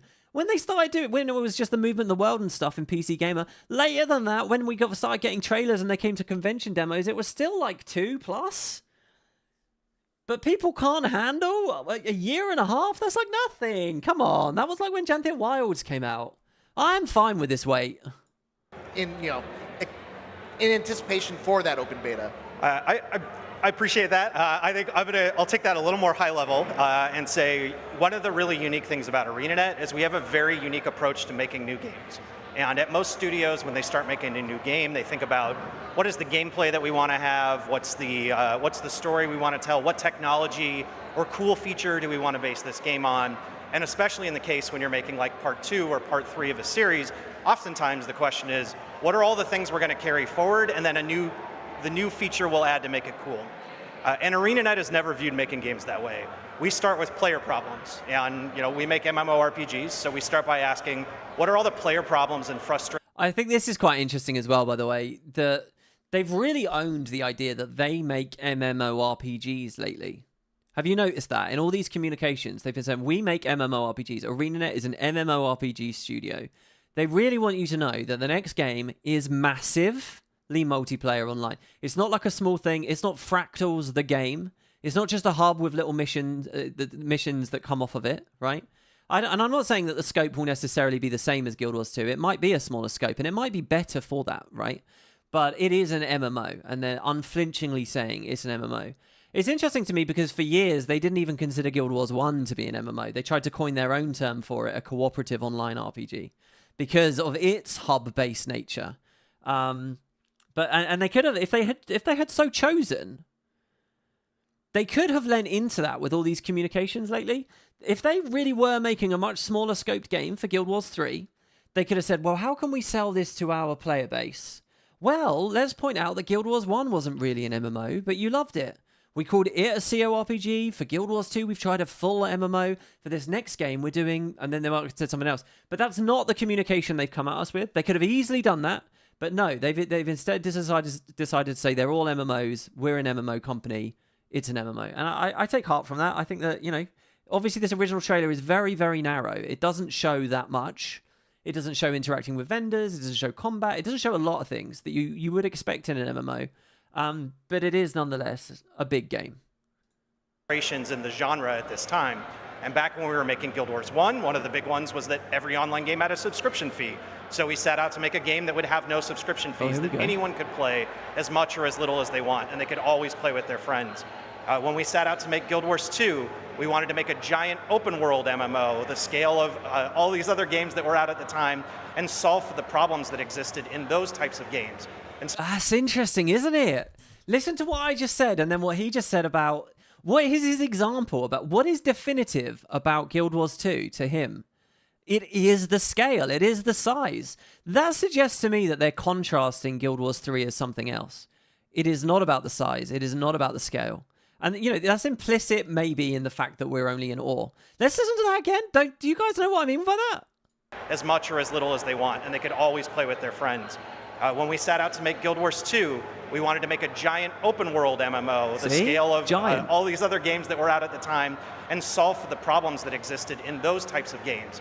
And so we made a world where players don't get put in conflict with one another, where it's easy to play with other players, and other players actually make the game more fun. And starting with those player problems as our core means every one of our games is very, very different. They take place in Tyria, they draw from the same core lore, but they're on different timelines and they're very different game experiences because they solve for different problems in the era of game that we're making it in. And we feel like right now, the genre that we make our game in the MMO genre, and we've consistently heard this from all of you too, that you feel like this genre is ready for something new, that it is stagnated, that we've all been playing the same games for the most part for over a decade. He's good, isn't he? Talking to the crowd, keeping everyone engaged. And I think this is when Arenanet's at its best, when we challenge ourselves and say, let's go solve for the problems and innovate. And it's risky, it's a challenging thing to do. We could trip and fall flat on our face by trying to invent new ideas and then wrap our game around those. But I don't think game genres move forward unless people are willing to do that. And so we are going to fearlessly charge forward and try a bunch of new ideas. And we really hope people love them, and we're going to find out over the next couple of years. It's so funny to see this compared to the Guild Wars 2 press. I remember them saying exactly the same stuff with the Guild Wars 2 press. I remember when the convention and the actual gameplay footage first came out, they talked very openly about how terrified they were, that they'd innovated in ways that people didn't like, that people would be scared of dynamic events, people wouldn't understand them, people wouldn't understand hearts, that the whole thing was literally the exact same talking points about tripping and falling on their place. And they actually, I remember they released a statement or an interview a few months after where they said, you know what, we're happy because we were scared of all this stuff and all you guys want to do is talk about energy potions. And that means that all the stuff we made is all right. It's so funny. It's very, very similar to what they're talking about now. I fully agree. Now I want to go back to that the no subscription model point. But first, we actually have some exclusive artwork that came through. If we can pull that up, and if you can just kind of walk us through what's happening. Now see, this is interesting, right? We saw this already, didn't we? But if you guys checked out my content yesterday, we were looking in the background at concept art on the wall at the studio. And this appeared, and it turned out it had been cropped. This guy was cropped out, wasn't he? Or was I just totally blind? Hadn't they cropped in a bit? And now here he is. This is weird as well. This is not a lake. That looks like a hill, and then a mountain, and then something floating up there. This guy looks very... See, again, lots of movement. What is this? That's another guy falling over, maybe? I have a feeling this is a lowland Coda falling to Coda. No, I don't know what I think this is. But yeah, we saw this on the wall, and it was clear that it was something bigger. That looks so Dragoony to me. It's unreal, that guy. Here. I can. So first off... Do any of the super nerds want to tell me if this is a skin we recognize? The bow? Oh, back in the day, we were excited about the bowstrings and the quivers. Kudos to Kekai, one of our incredible concept artists who made this piece early on in development.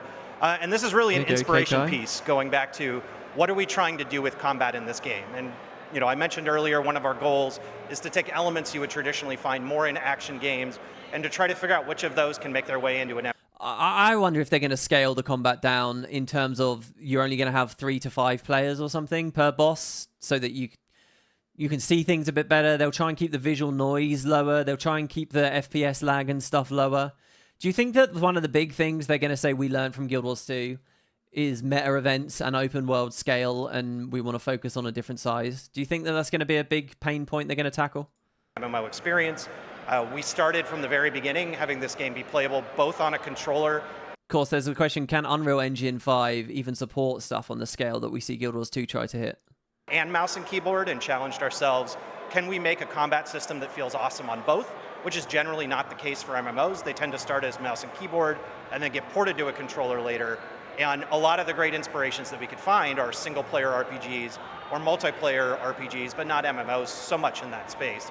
And so this concept art piece really is aspirational for us. So this is the type of experience we want to chase after. Can we make more action combat in a way that you wouldn't have seen in an MMO before?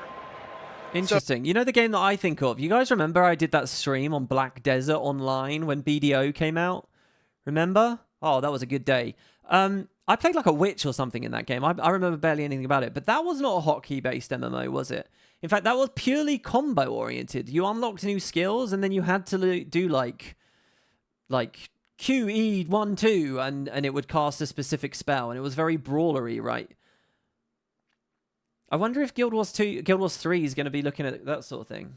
So going back to that subscription model, the first Guild Wars was notable for being, one of the only, if not the only, MMOs out there that didn't require a subscription. You're continuing that with Guild Wars 3, and I wonder, how does that influence how you build and design the game? Okay, whoa. He just said that. This is interesting. So they've revealed there's no sub fee at all. No mandatory sub, no side sub. It's the exact same business model. It is buy a box and microtransactions and trade your credit card for in-game gold. Is that what we're assuming? I know they did not just say all of that.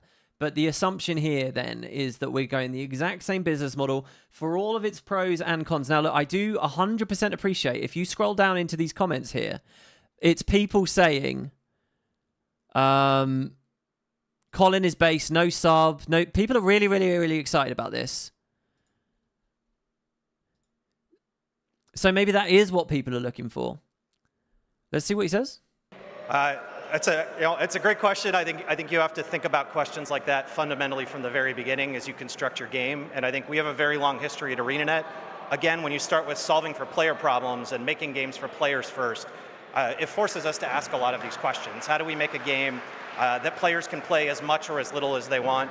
I think there's a lot of challenges with the MMO space right now where there's a perception for players, and I'm sure many of you have felt this, of like, hey, somebody tries to tell you to go play this next great MMO, and your first reaction is, I don't have time for that. It's like a second job, and you have to basically give up a chunk of your life to engage with many MMOs. And I think that perception and solving for that perception is something that we've always wanted to continue to solve. Oh my God, I thought we were going to get into a big subscription fee conversation, but actually this is... Okay, there are two types of people watching my video right now, listening to this right now. You're going to be in one of these two camps. And depending on which camp you're in, you're either going to love or hate what I'm about to talk about, right? There are the people like me, okay, who are no-lifing the game, playing it lots and lots and lots, and really dedicating, and they become that core user base, and they become the veterans, and they become the people that are just like ludicrously enthusiastic, and frankly spend too much of their life and waste away in a virtual world when they shouldn't, all right? It's not a very applaudable thing, let's be real. But you're either in that camp, or you're in this camp where, you know, you have a real life, you have a job, you have a wife, you have a husband, you have kids that you're raising, you go on holiday every year, blah, blah, blah, blah, blah, blah, blah. And we have seen... through all three games, Arenanet does care, or does always angle and always try to face towards that second of those two camps. For Guild Wars 1, it was like, no, we're not going to make you grind forever. Grind is not a substitute for skill. We're going to have a low-level cap. We're not going to have gear grind and all that. For Guild Wars 2, they appreciated that RPGs have a bit more to give. We can go up to like 80 levels. But again, and people often misconstrue this like demographic that they're reaching for and say, oh, Guild Wars is just a game for casuals. There's never any depth to it. There's only a game for casual.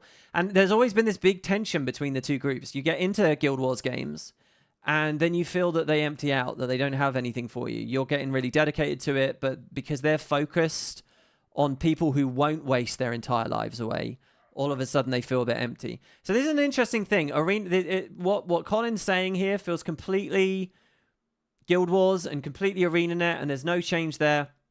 I wonder if at any point during this press they will try to speak to the second category there, which just by the nature of the game, when you listen to me, someone who's live streaming it, someone who covers it all the time, we tend to be more dedicated and tend to think more on those terms. So I'd like to hear something more for me, I guess. I wonder what you guys' take is on that. Obviously, the Doomer wrote basic idea here is to just say, oh, game just for casuals, not interested. Of like, hey, somebody tries to tell you to go play this next great MMO, and your first reaction is, I don't have time for that. It's like a second job, and you have to basically give up a chunk of your life to engage. But obviously, with, this will speak very MMOs. strongly And to a lot of other people. That perception and solving for that perception is something that we've always wanted to continue to solve for at Arenanet. We started it with no subscription fees. Our concept of horizontal progression, where you can play our game for a while, take a break, go play other games. That's okay. We don't have anything that's holding you hostage to keep playing, and then come back. You know what's funny? Yoshi P said that once, and the FF14 community went mental. They loved it so much, they wouldn't shut up about it for years and years and years. He openly said you can play other games? What a genius! I bet the Guild Wars community just breezes past Colin saying the exact same thing. Oh, man. When you see something cool you want to play again, all of that inspiration and concept is being applied to Guild Wars 3 as well. And I think, I will note, I think there's become a modern version of the subscription that we've seen evolve over the last few years, and even longer than that, in battle passes and paid battle passes, where it's basically a subscription kind of hidden and wrapped with other stuff around it. And I think we've challenged ourselves to ask the same question. Can we make a game like this that doesn't have a subscription fee and doesn't have a battle pass fee buried in it as well? Because we think players are sick of those. Wow. And so this will be a game you can buy it, you can play it as much or as little as you want. We will respect our players' time, and if they love it, We'll have other stuff that they can buy from us in the future, but we're not going to hold their time hostage, and we want them to be able to go play other games. And hopefully, I would highly recommend they should go check out Guild Wars 2 and Guild Wars 1, because we just announced this weekend that we're going to keep supporting those far into the future as well. Well, there you go. Wow. You know, maybe I'm wrong about this, but my vibe from the general game community, right, gaming as a whole, the industry as a whole, on the topic of seasons and battle passes, it was kind of a lot of the conversation had moved on from saying they can't be done, and instead just saying, okay, how can we make the friendliest one possible? How can we do one where there is no FOMO, right? You can always toggle, like when you look at a game like Deep Rock Galactic, you can toggle back into the old ones, right? Where everything's available. It's just a bit more gameplay if you don't pay, you know. People basically had moved into that. They'd accepted the fact that battle passes were a necessity. It was just what game had the friendliest one. And having seen that, I would have thought Arenanet would do something similar. You know, they just tried to have a really friendly, really decent, really nice one. We even see Guild Wars 2 itself plays with battle passes, right? It plays with that sort of stuff, like with the Wizard's Vault. There were a lot of conversations about this when reward tracks were first being involved and put into the game. That's fascinating. So no sub fee, no hide nor hair of a battle pass. You know, these are such big ideas. This is such a big thing that I'm surprised the initial trailer and the original communication never said anything about it. I really think that's a big deal. Maybe Arenanet just assumed, well, this is how we've always done it, and people will expect that that's how we've done it. It's not news. But I think that is news.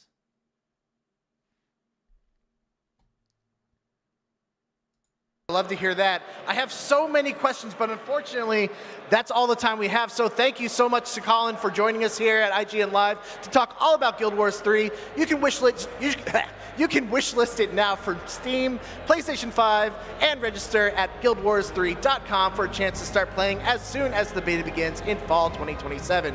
We have so much more happening here around the summer of gaming, including interviews with a director of Control resident. So stay tuned to IGN Live.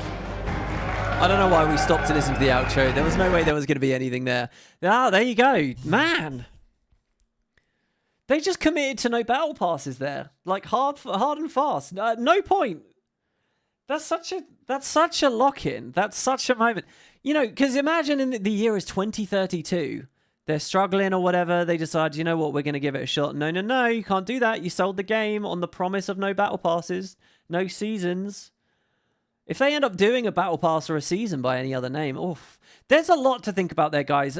Drop me your comments. Let me know. Are you happy that we're continuing with the exact same business model? Was that you always in it for with Guild Wars? You're happy with gems to gold. You're happy with gem store releases that are big and flashy, and you can just buy your Black Lion weapon sets. You're happy to pay just for a box, and then that's it.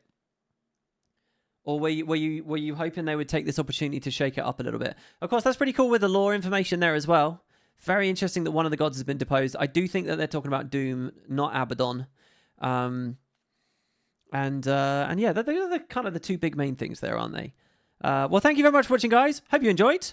Let me know as well if you kind of like this sort of React stuff. If you don't, you know, maybe I'll just keep it to the live videos. And until next time, I'll see you soon.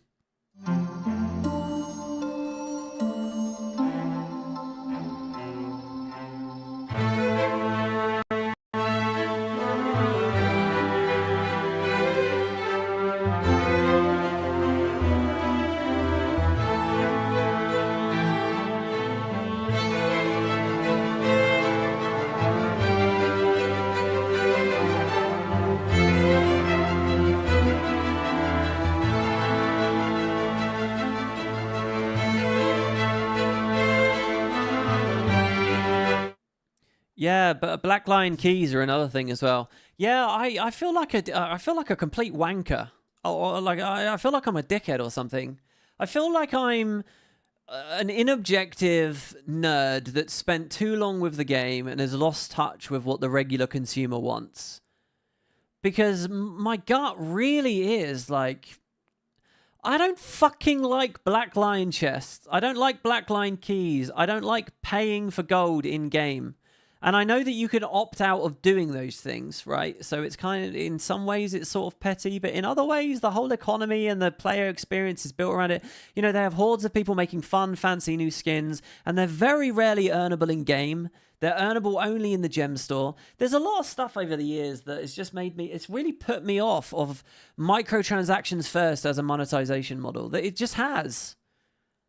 And I feel like we're in a place where a lot of idealistic, excited new people are coming to the franchise and they don't really think about the bugs under the rock. They're just excited about, oh, no sub fee, yeah. But I equally feel really ugly saying this game should have had a sub. I want to be clear, I never said that, and I don't feel that. But I was hoping for a bit of innovation. I mean, you're talking about tackling player problems, Arenanet, right? You're talking about tackling player problems. What do you think about Black Line chests? Be honest with me. What do you think about buying gold for gems? And I get it. You do that because bots will create a market for it anyway, so you may as well control that market, right? I understand that. Those arguments are valid. But there's a lot to talk about there. And what I got from that interview... I don't know these rushed interviews. Can't we let him talk for hours? We'll see what their Tuesday live stream's like. And this kind of sucks because I kind of wish I was brave enough to say it in the video section. I feel like I'm going to put... You guys check it out, right? When I do that video, I reckon the comments are going to be filled with people saying, WP sucks. Of course it's good that there's no sub fee. And to another degree, there's this whole thing of like being an ally of the casual perspective and all of that as well. But yeah, I do get a bit concerned about some, you know, when the priority is only on, or largely on, or majority on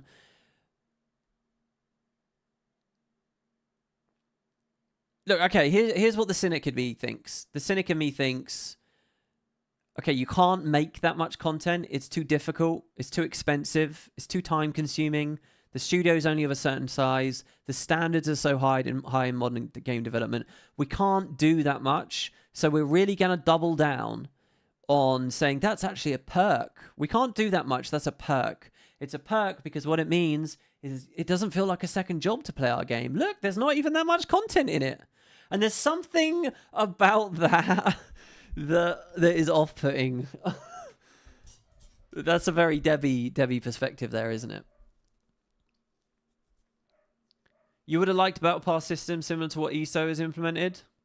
All right, I'm going to do a poll here, guys, and the poll is just satisfied? Question mark with on the topic of Battle Pass.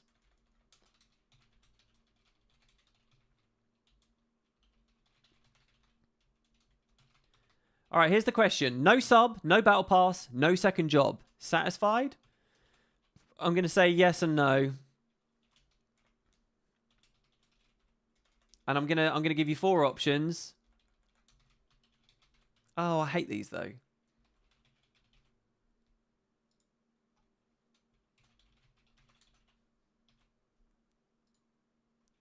Your options are entirely, somewhat, somewhat not, or entirely not. All right? And if you pick one of the middle ones, you're a coward. You're a coward. By the way, check this out, just while people vote here. Look at this. I customized my uBlock origin as a part of this web browser. This is the Molvad browser. It's an extension of the Tor project.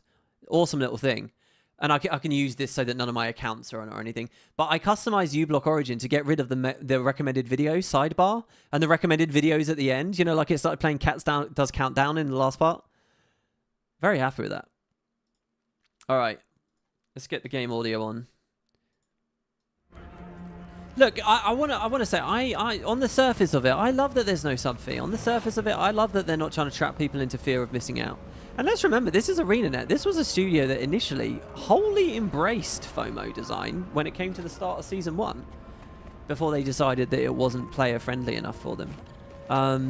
So look, I get it. I get why on the surface, these are brilliant things. I get the idealistic, and I'm going to go ahead and say somewhat naive, you know, thrill for those things. But I also think they come at a cost. And the cost is shit like 1/3 of the studio getting fired, right? At the end of the Icebreed saga and stuff like that. Like, I don't know, man. I don't want to think that they've left money on the table because they haven't understood that the franchise has moved now. I think it's sort of a moot point now. The conversation doesn't matter. The fact is he said that shit. They're locked to it now. So we got a lot of people saying entirely satisfied. So yeah, maybe I'm just being a Debbie. I'll take it. We got 63% entirely satisfied. You all love the black line keys. You all love the buying gems. You love the gem store and the mounts and the art style being diluted by the plushes and just doing everything they can to scratch a living. You're happy with all of that. You have no problems. You have no problems with the feeling that most of the effort goes into the gem store and sometimes the game feels more like a shop than a game.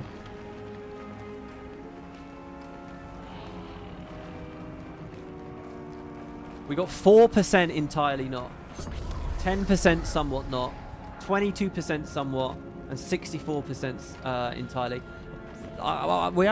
We let the people speak. People are loving it. So there you go. They've communicated the right thing, and that's it, isn't it? You think the past 3 X-Packs have been paying for Guild Wars 3 dev? World Singer says, okay, but that's not the question you asked. Well, it is, though. That's what I'm saying. Are we happy with his statements that they're not... Okay, all right, fair enough. Maybe they are going to attack some of these questions. Oh, what I wouldn't give to be able to do like a monetization interview. Wouldn't it be cool to just be able to shoot the shit with them about this? Hold on. Someone says a gem store is 100% optional. Subs are 100% mandatory. No, that's not true. You can have optional subs as well. You can have VIP passes. You can have boosting through a battle pass. You can have... you know, founders packs where you pay in X amount so that you get certain cosmetics. There's lots and lots of monetization schemes. What I got from Colin there was he said, we're happy with how we monetize these games. We're not changing it. That is what I heard. That was pretty emphatic to me.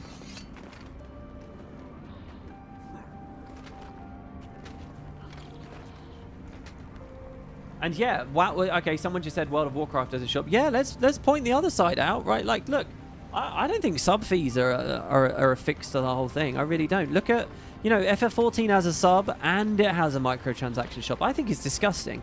To do a subscription fee and sell MTX is so fucking over the line. But they all do it. They're all at it.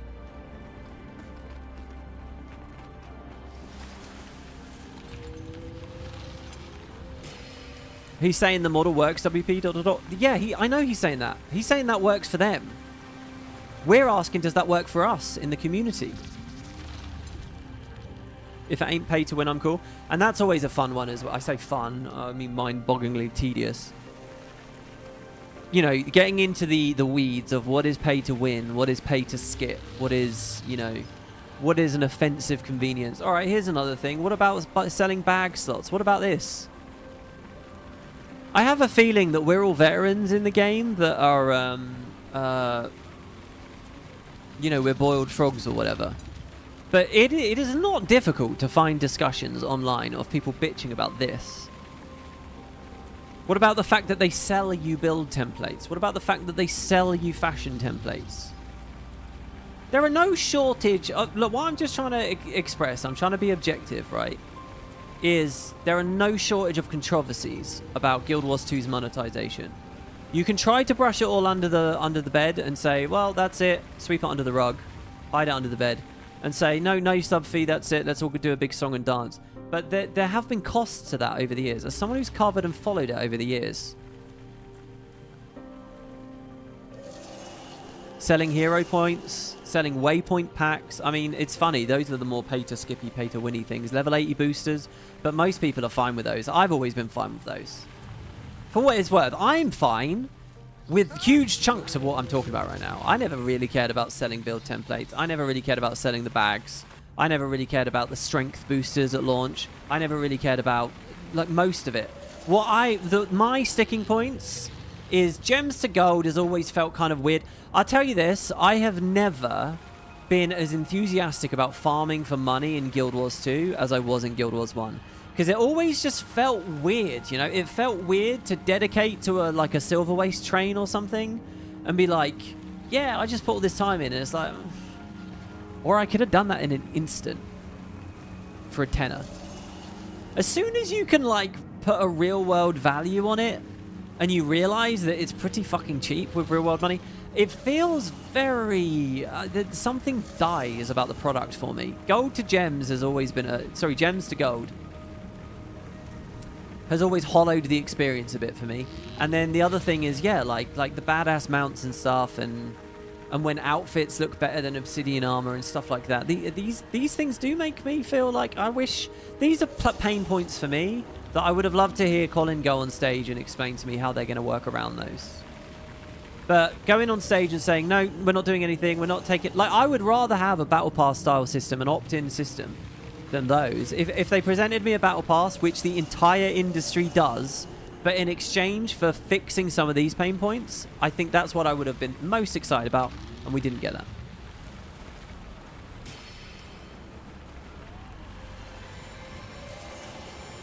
I also want to make the argument that there's a lot of intrigue and interest in Guild Wars 3 at the moment from fair weather players. And I'm not that interested in fair weather players. It's very easy to buy Guild Wars 2 in 2012. Say, yeah, no sub fee. I loved that game. Hi, WP. I haven't watched you since 2013. It's good to be back. No sub fee. Excellent. And it's like, okay, so you're going to play a couple of months in GW3 and then you're going to be gone again. And meanwhile... there's no money. Don't battle passes also adding cool skins you're paying for. Yeah, so we start to get into the weeds. When I say like the Wizard's Vault, the Wizard's Vault is supposed to be like your answer to that. You can get the Wizard's rewards, right? So the Enchanted Springer skin is a mount in game through effectively the current battle pass, right? There's no human economy in this. There's not money you can spend to supercharge this, right? But it's effectively, hey, keep logging in, we'll give you new rewards, we'll filter rewards into it seasonally. This is a battle pass by any other name without the money side of it. The flex emote. But a lot of what they add here, these pale in comparison to what actually goes into the store itself. All right, okay, I want to leave that conversation there because we could talk about it for hours and hours and hours and hours and hours. And I don't want to like boil people's blood. I just want to platform a few of the things that we could be talking about with that.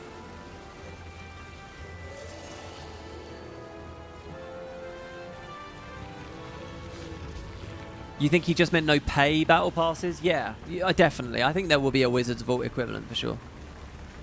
Seasonal rewards.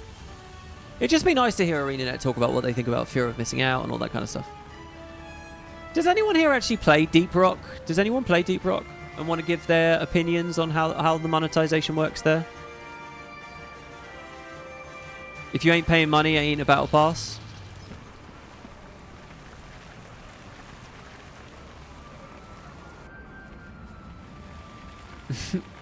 I hope no more stupid pistols, etc. for sweat boys. Bring back Guild Wars 1 vibe. I have a lot to talk about with the Guild Wars 1 vibe in just a moment. We're going to do another video in just a moment here. Alright, anything else we want to talk about with the lore? WP, when did the gods give humans magic? I can't... Did they give us an exact date? I can't remember. It's somewhere around the year... I want to say 5 BE for some reason. I want to say it was 5 years before the Exodus. I might be wrong. 50 years before the Exodus? It might have a specific date. You could go to the wiki and type timeline and you might find the exact date there. But it was pretty quick, all told. They gave magic. They realized it was chaos. They decided to reseal it away. Abaddon got the arse about it, got the hump about it. So Abaddon had to be deposed. In doing that, they brought God War to the shores of the world and really ravaged and destroyed it. And after that, they were like, fuck it, you guys are on your own. So then they left. Was it 1 BE? There you go. 1 year. 1 BE. I had a donation?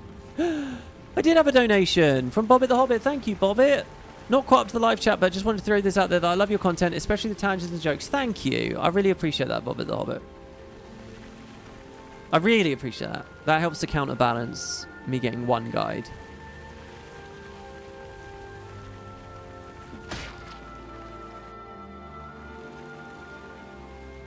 Costage has some interesting ideas. The video only said a god was deposed.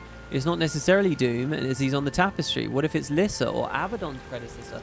Fantastic. Really cool idea. Brilliant. 10 out of 10. I love that. The scrolls never state Abaddon arrived as a god, and Lissa's origins are explicitly unknown. Really, really brilliant. That's a great idea, yeah. You want to get wild with it? You want to get freaky deaky with it? We could have a predecessor. Oh my god, it could be about Menzies. Ah, it's Menzies, isn't it? They're talking about Menzies. That's why the decapitated head is in the concept art. It's Menzies. Menzies is the deposed one. It's Doom. It's Abaddon. It's Balthazar. Menzies is the recently deposed god. There's a quote from Colin clarifying the date in content help. Ooh, exciting. Let's have a look. Sees. Arachnia. It could be Arachnia. No, I'm on the Menzies train now. I think it's Menzies. Dude, the content help channel is popping off now, isn't it? On Reddit, Colin says, we're still knocking the rust off at getting out there talking about a new game. We need to practice being more specific. That's my bad. We sometimes reference number of years to Guild Wars 1 or Guild Wars 2 without specifying, which adds to the confusion. I'm pretty sure in the lore and timeline video, I even say thousands of years, which is a very wide ballpark window and will likely confuse some, where Bobby uses the right timeline of over 1,000 years. Whoops. TLDR, our game begins shortly after Grenth becomes a god, before the Exodus or the First Guild War. More info soon. Alright, never mind. I'm off the Menzies idea. Alright. Okay, that's pretty huge. Do you know what? That instantly dates the video I just tried to make. I think I might not produce that now. I might not spin that into a thing. That's just for you guys who watched it here live. That's just for you guys. I thought it would be appropriate, but I don't think it is now. It's out of date already. Here we go. That's Colin's message. I'll read it again. We're still knocking the rust off at getting out there talking about a new game. We need to practice being more specific. That's my bad. We sometimes reference number of years. Imagine if he then went on to talk about sub fees and battle passes. Adds to the confusion. Pretty sure in the lore and timeline video I even say thousands of years, which is just a very wide ballpark window and will likely confuse some where Bobby uses the right timeline of over 1,000 years. TLDR. Our game begins after Grenth becomes a god, before the Exodus or the First Guild War. More info soon. I'm a little nervous with that. I'm scared that they picked it after Grenth becomes a god. Not because of in media res. Right. Not because it really benefits the setting, but just because they thought, well, people will be familiar with Grenth, not Doom. But now you're missing out, Arenanet. Why do that? Why screw yourself out of such a great story? Start with Doom. Why not? Let's see Grenth as a little boy, wearing glasses, auditioning to be Harry Potter. WP, when are you allowed to or plan to release your interview? I will be releasing it after Arenanet's Tuesday live stream, some point next week. I have not finished editing my interview. So it's not ready at all anyway, but I'm planning on doing it next week. Which reminds me, by the way, LLPTV, obviously I highlighted his comment the other day. He's desperate for me to highlight him again. He's desperate. He's either desperate for me to highlight him again, or he's been like huffing carbon monoxide. Because he has like, all he's been doing is posting insane, trolly, like deluded takes. One of which is the, WP's holding back. He knows so much. I want to be clear. When have you guys heard me talk about Reforged in the past couple of days? What have I talked about Reforged? I haven't said shit about Reforged. Why? Because I have that interview. Until that interview comes out, I'm not talking about Reforged.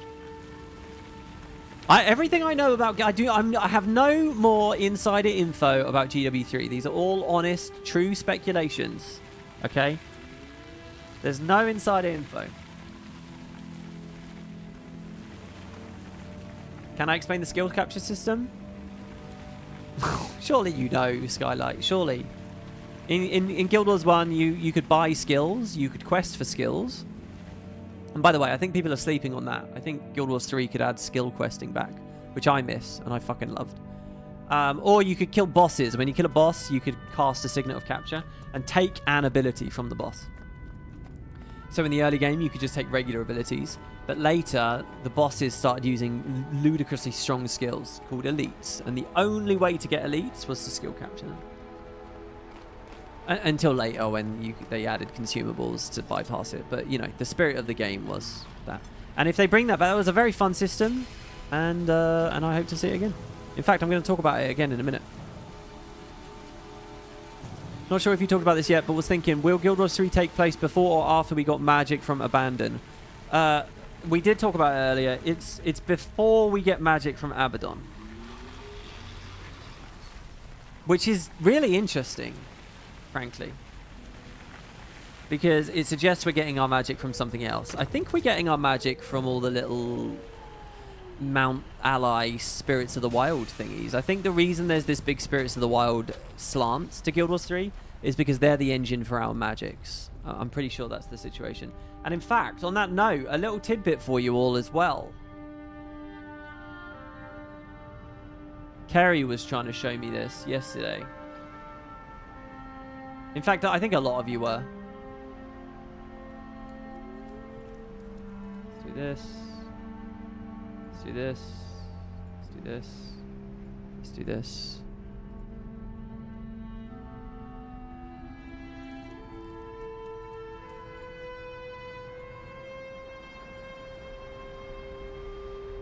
Right. This concept art appeared in the background of the video yesterday. Remember?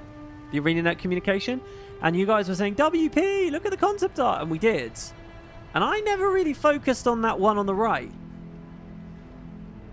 So there we have our little Warclaw, Sprite, Aurene, Dragon, Companion thing.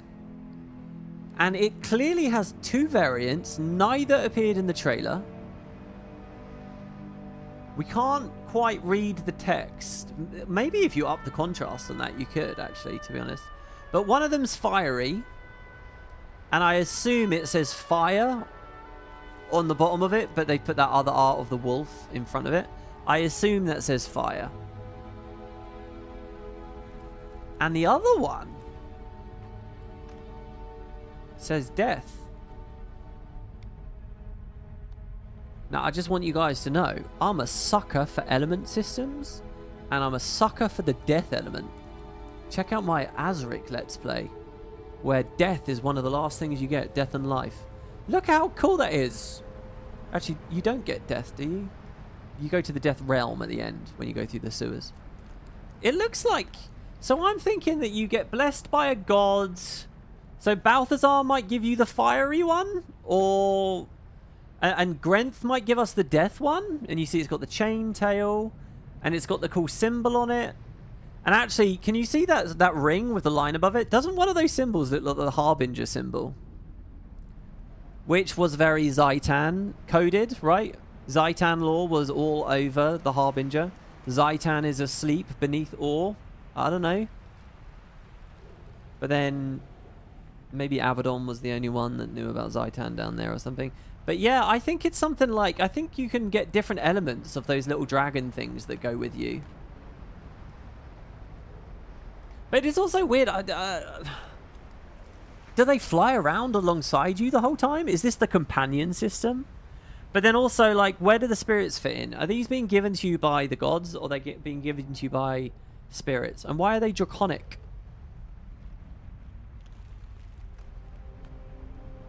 You can see us speccing into the gods, similar to how the Guild Wars 1 manuals talks about the classes. Yeah, exactly. So are we looking at Balthazar influence there, and then a death? But yeah, there's clearly something going on there with those. And that's probably the most interesting piece of concept art, and I didn't actually talk about it. Baby proto-elder dragons, basically, you think? Yeah, I'm not opposed to it. There were many eggs in Glint's cave, right? So we know that there can be lots of little things that hatch. There could have been multiple Aurenes. There were many salt sprays. Other dragons could have had their own clutches of their own eggs thousands of years ago. The cutesy Pokemon stuff does nothing for you? Ah, now you're talking about the vibe and the aesthetic, aren't you? Okay, so the poll. I think I'll close the poll. So what do we have? 60% of people are entirely happy, 40% are not. But people are mostly happy with the sub fee thing. Give me your arguments and your thoughts and your feelings down there. Who is Carrie? Kerry. Kerri. She's my girlfriend. Sorry. I always forget that's not clear. Sorry. It's not a dev. It's not a dev. It's a bit Power World. It is Power Worldy. You're right. But here's the thing. I liked Power World. Okay, here we go, guys. I'm going to do another video now. The video is called Guild Wars 2, the good, the bad, and the ugly.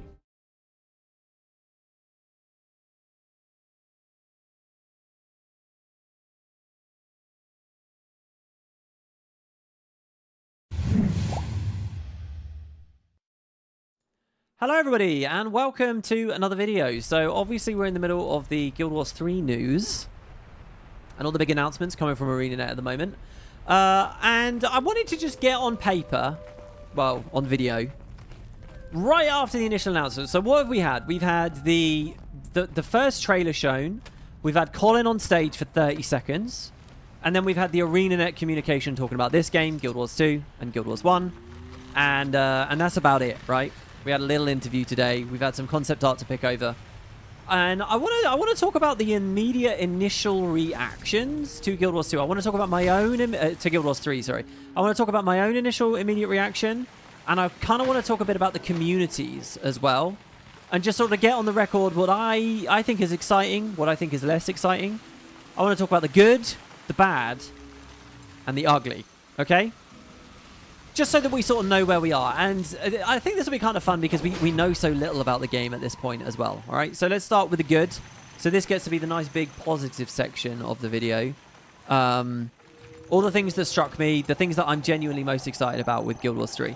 First of all, at the very, very, very top of my list is the setting. All right, the setting that they've rolled with here is fantastic. Or in its prime is brilliant. Even if it was Or after the gods had left, it would still be brilliant. I'm excited about Guild Wars Tyria as a setting, even as much as like 50 years before GW1. I like Tyria when the dwarves are around. I like Tyria when there are multiple, powerful human factions. I like Tyria before, and I'm sorry to say it, look, this is totally a personal taste thing.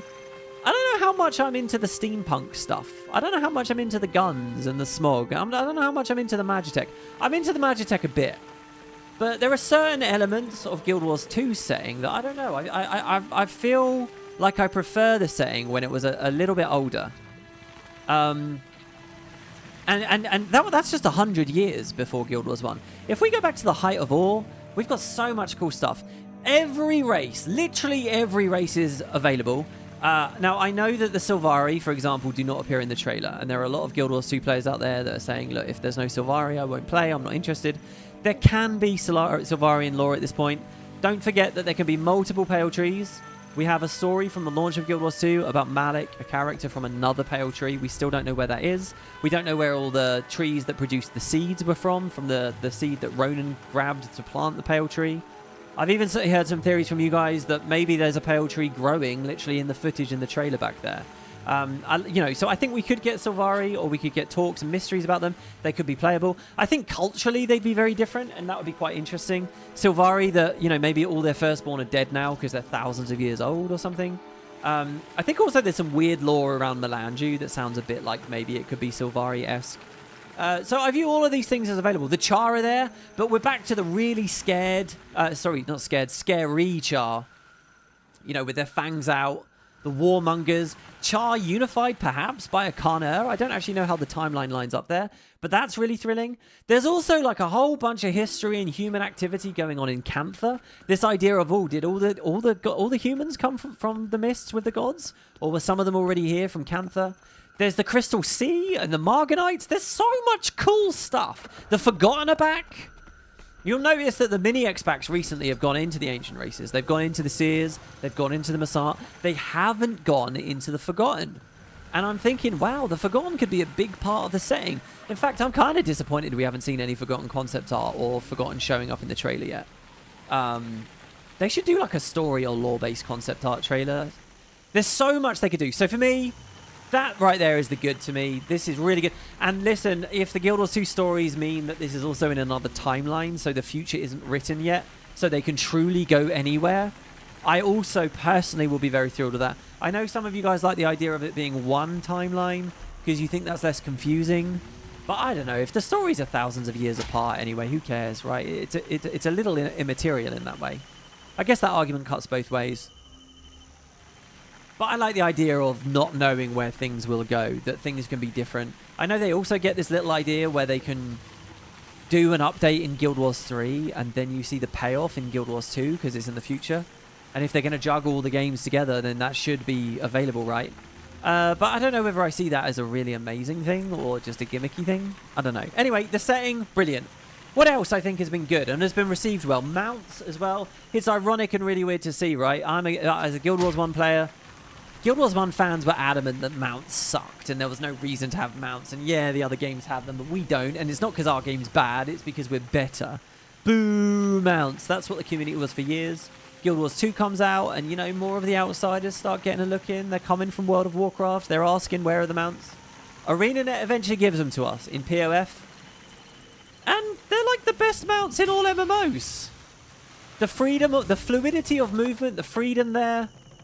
Every mount feels different. The Griffin, I think, is the best mount.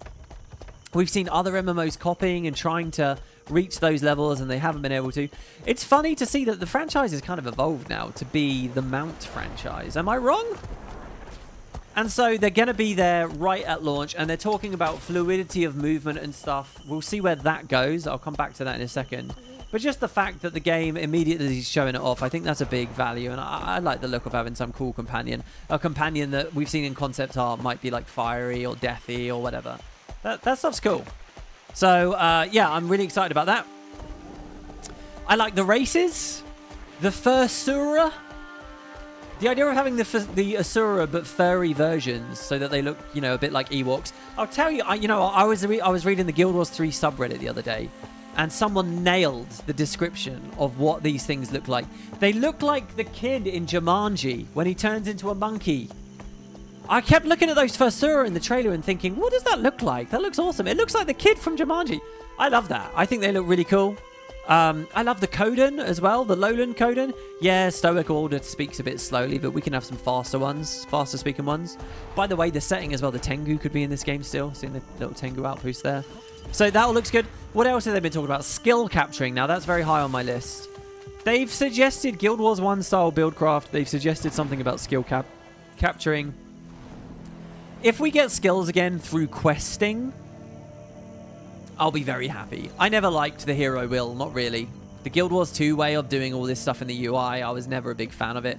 I was a big fan of the experiment Guild Wars 2 did years ago where you would get traits out in the open world. And it didn't work back then because they were kind of mapping it onto a game that already... Like, they were taking people's traits away and asking them to get them again, and it was harder, and no one wants to really work for what they get in the game, so it got a bit of a backlash. But I think a game releasing with that at its heart could be really fun.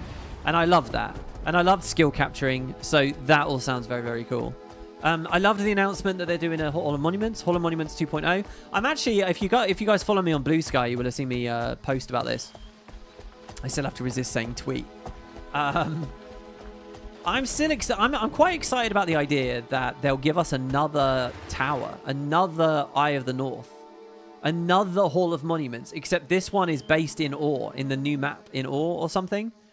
And they'll tell us finally, like, it's a bit of a long-standing mystery in this franchise. Who built the Eye of the North? They started talking about it years ago. Oh, it doesn't match any architecture that we know.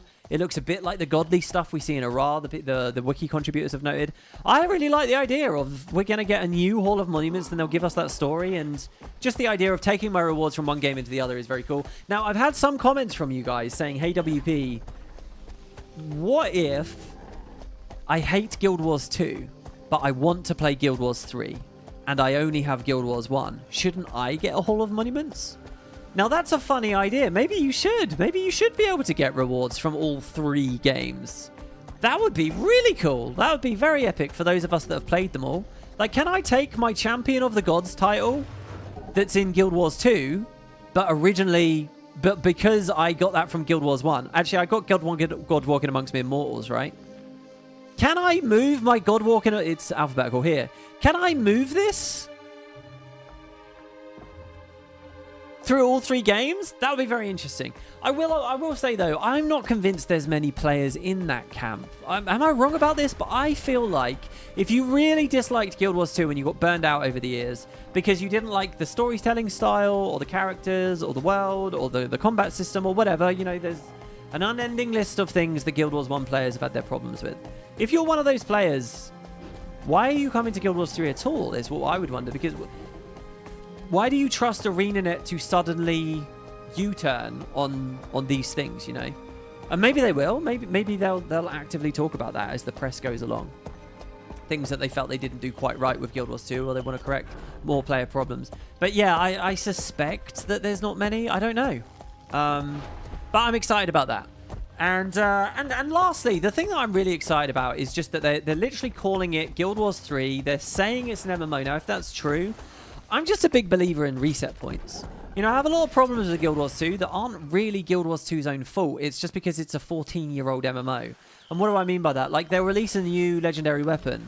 And it's like, yeah, but I've already, look at all the legendaries I already have. Look at all the skins I already have. I promise this isn't me humble bragging. What I'm trying to say is, it's difficult to excite me with rewards in this game now because I've had years and years and years to find and collect things that I already think look amazing. And it's like you can feel this game bursting at the seams. To have a new start, a fresh beginning, that counts for a lot for me. And that's probably one of my highest points of excitement. So there you go. Those are some of my thoughts about the things that I'm really excited about with the game. The good. Are we ready now? Are we ready to peer into the dark corners, see the spooky bugs and spiders and things that might be lurking there? Let's get into the bad. Now, I'm going to give you guys my personal misgivings and worries, and I know a lot of these are coming from the community as well. Things that I've got my eye on with Guild Wars 3 so far. First, let's talk about console, right? Ostensibly, I like the fact that it's coming to console because I like the fact that it will reach a new audience. And you know, more people is better. It means more funding. It means more visibility in pop culture and all that. It's good, right? The more the merrier. And I would never look at or sneer at a console player. However, I play on mouse and keyboard. That's who I am as a gamer. That's who I am as a Guild Wars gamer. That's who I've always been. I have no intention of picking up a console. I have no intention of going to play with a controller because I tend to feel in big games like MMOs, having a mouse is a big deal, and it's a huge value, and having a keyboard, being able to open my inventory and type in cog, or, well, that's not good, we see a cog here, being able to type in gear, there you go, and it will filter the items. It's really quick, really handy. I get immense quality of life and value out of playing on a mouse and keyboard, and on a UI that is built for a mouse and keyboard. My concern with console is the entire UI is probably going to have to be built console first. So it's going to be very big, chunky, tab-based. And this is a tale as old as time. Like, I remember playing Morrowind, right? I remember when Oblivion came out. All the bitching that PC gamers did back then about the UI now kind of sucked because it had clearly been made for consoles. Because it had to be made for consoles, because Bethesda now wanted to release on console. And the same thing is about to happen with Guild Wars 3. And I do think it's something to keep an eye on. I think it is something to have a conversation about. Most people I've seen talking about this right now are just interested in combat. They're scared that the combat's going to get really button mashy. They're scared it's going to get really simplified. I don't know. I've enjoyed a lot of very button mashy combat schemes. I think once you play enough of Guild Wars 2... the specifics of the rotation you're doing and stuff just becomes muscle memory anyway, and it's kind of arbitrary. I really do feel that. So I'm not too worried about that. I am concerned of, like, when I look at other franchises like Final Fantasy going from turn-based strategic games to, like, Kingdom Hearts-y button mashy experiences, and they do feel a lot more empty and they do feel a lot more shallow. But I don't think that it's necessarily going to be that way. If they're very serious about Guild Wars 1 buildcraft, if they're serious about letting me customize my character and the skills that I use, and builds feel diverse, The actual moment-to-moment button mashiness is fine. I don't need 20 or 30 skills. I don't need a big bloated UI. So in the combat terms, I'm not really worried about console, and I'm ready to hear what they have to say. My main concerns actually are with the rest of the experience and the usability and the UI, and whether the fact it's on console is going to mean that they're less creative about the diversity of experience in the game. Which I think is a fair conversation to have. So yeah, console is one thing. Another thing that I would put in the bad column for me is I got to be honest, guys. In retrospect, I don't think it was a very good trailer. I think the trailer was too narrow. I think what it showed was cool and was exciting, and as a Guild Wars nerd, it's very easy to capture me with it. But it was so that a lot of the trailer was just like panning around the banner. I don't want to see that. A lot of the just, you know, like a good and this is someone that's gone through and scratched through it a lot of times now. A lot of it is just banner stuff.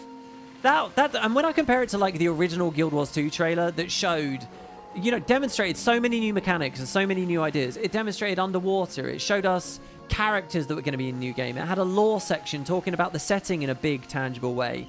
It had the day-night cycle. It had shots that showed the open world. It had intimate interior shots. It had exterior. It had so much. It had like combat.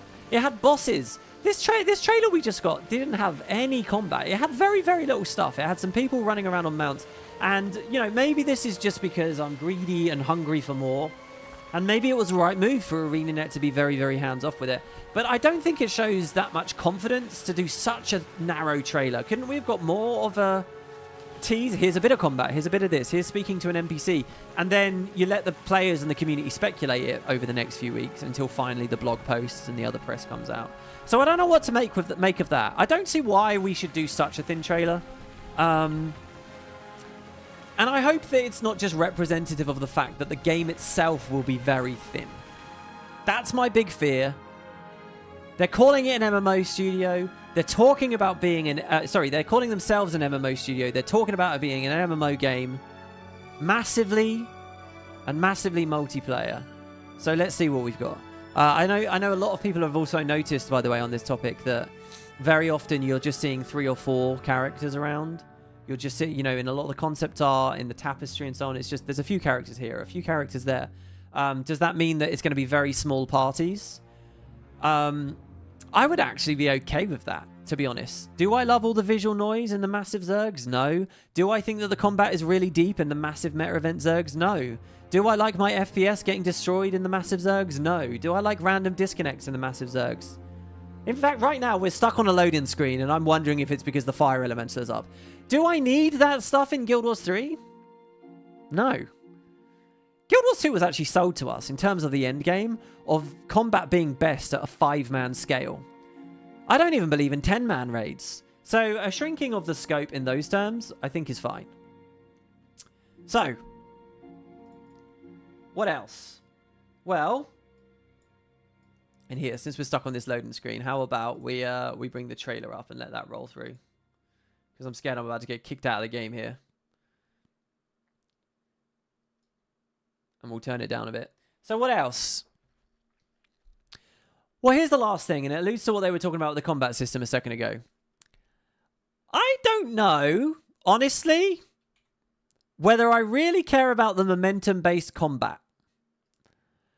I don't know what that means. And look, again, with all these things, I'm willing to have a conversation. I'm willing to see what they talk about.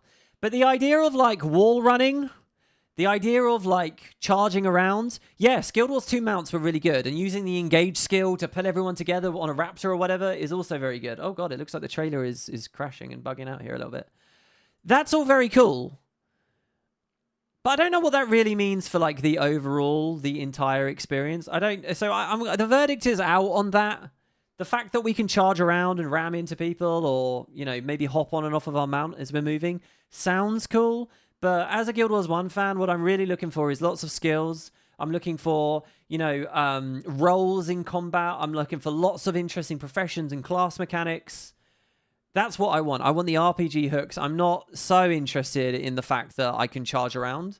And that's the thing that Arenanet came to us most confident about talking about initially. So we'll see where they go with that. But yeah, so those are my original, those are my initial takes. That's the good, that's the bad. Yeah, the trailer's not looking good as the guys are struggling. Let's go back in game. I've just relaunched the client anyway. So finally, before we get too pessimistic here, let's end with the ugly. Now, this isn't really my take, but I think that this is something important to talk about in terms of aggregating the community. And this is kind of the big topic. This is the big thing in the fallout of the initial reveal, just for posterity. When I say the ugly, I mean literally the ugly. Let's put some screenshots on screen, shall we?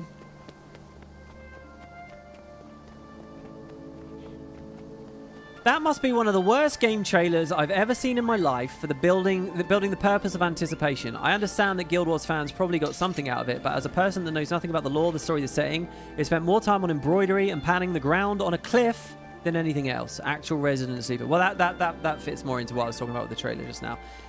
Let's talk about the game's presentation, its visuals, its style. Here we have someone, nobody. These are comments from my channel.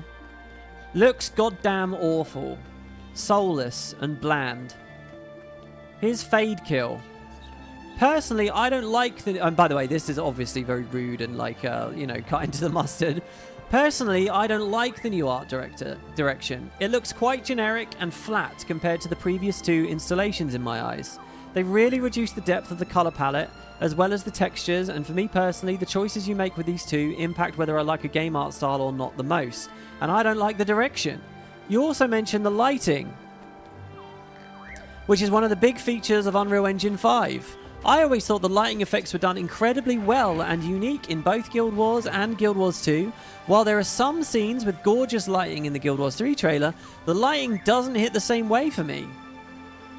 This guy says, looks like High Guard. And damn, UE5 runs like arse for single-player games. Bet it runs worse for an MMO. Now, High Guard, by the way, I'm a bit of a mono gamer. I didn't really know about High Guard. It was a game that came out early in this year and bombed. And what was really weird is if you actually look at the Summer Games Fest reactions from people, just normal people watching it in their live chat, when the Guild Wars 2 trailer was going on, chat was exploding with that word, High Guard. High Guard, High Guard, High Guard. Everyone thought it was High Guard. No one thought it was Guild Wars. Not impressed with the graphics. These are not 2026 graphics. This guy responds and says those are 2026 graphics. If you want an open world MMO with a bunch of MFers running around, you can't have hyper realism in an MMO. You see modern games running like dog shit. I think he's got a good point. This is on the Steam community forums, which are a complete cesspit. But the most popular post on there at the moment, you can see all the awards that that's got, and you can see there is a lot of back and forth there. From Moon, anyone feels disappointed? I have played since Guild Wars 1 came out, and I have thrived ever since. But I like how he has to point out he's thrived. But when I was watching the Summer Game Fest trailer, all I was saying is, please don't be Guild Wars 3. This looks horrible, and it doesn't have the vibes, the art, and the style that Guild Wars has. And then boom, is Guild Wars 3. Man, I am so sad. Is it just me? Hope they reveal more, because damn, I was so hyped for years, and now I'm left saying this is it. Miguel says, I really hope they do not stick with this art style. It is complete slop and shows they have no visual identity yet by choosing just to go with the cartoonish, Play-Doh trendy looks. I know you can do better, Arenanet.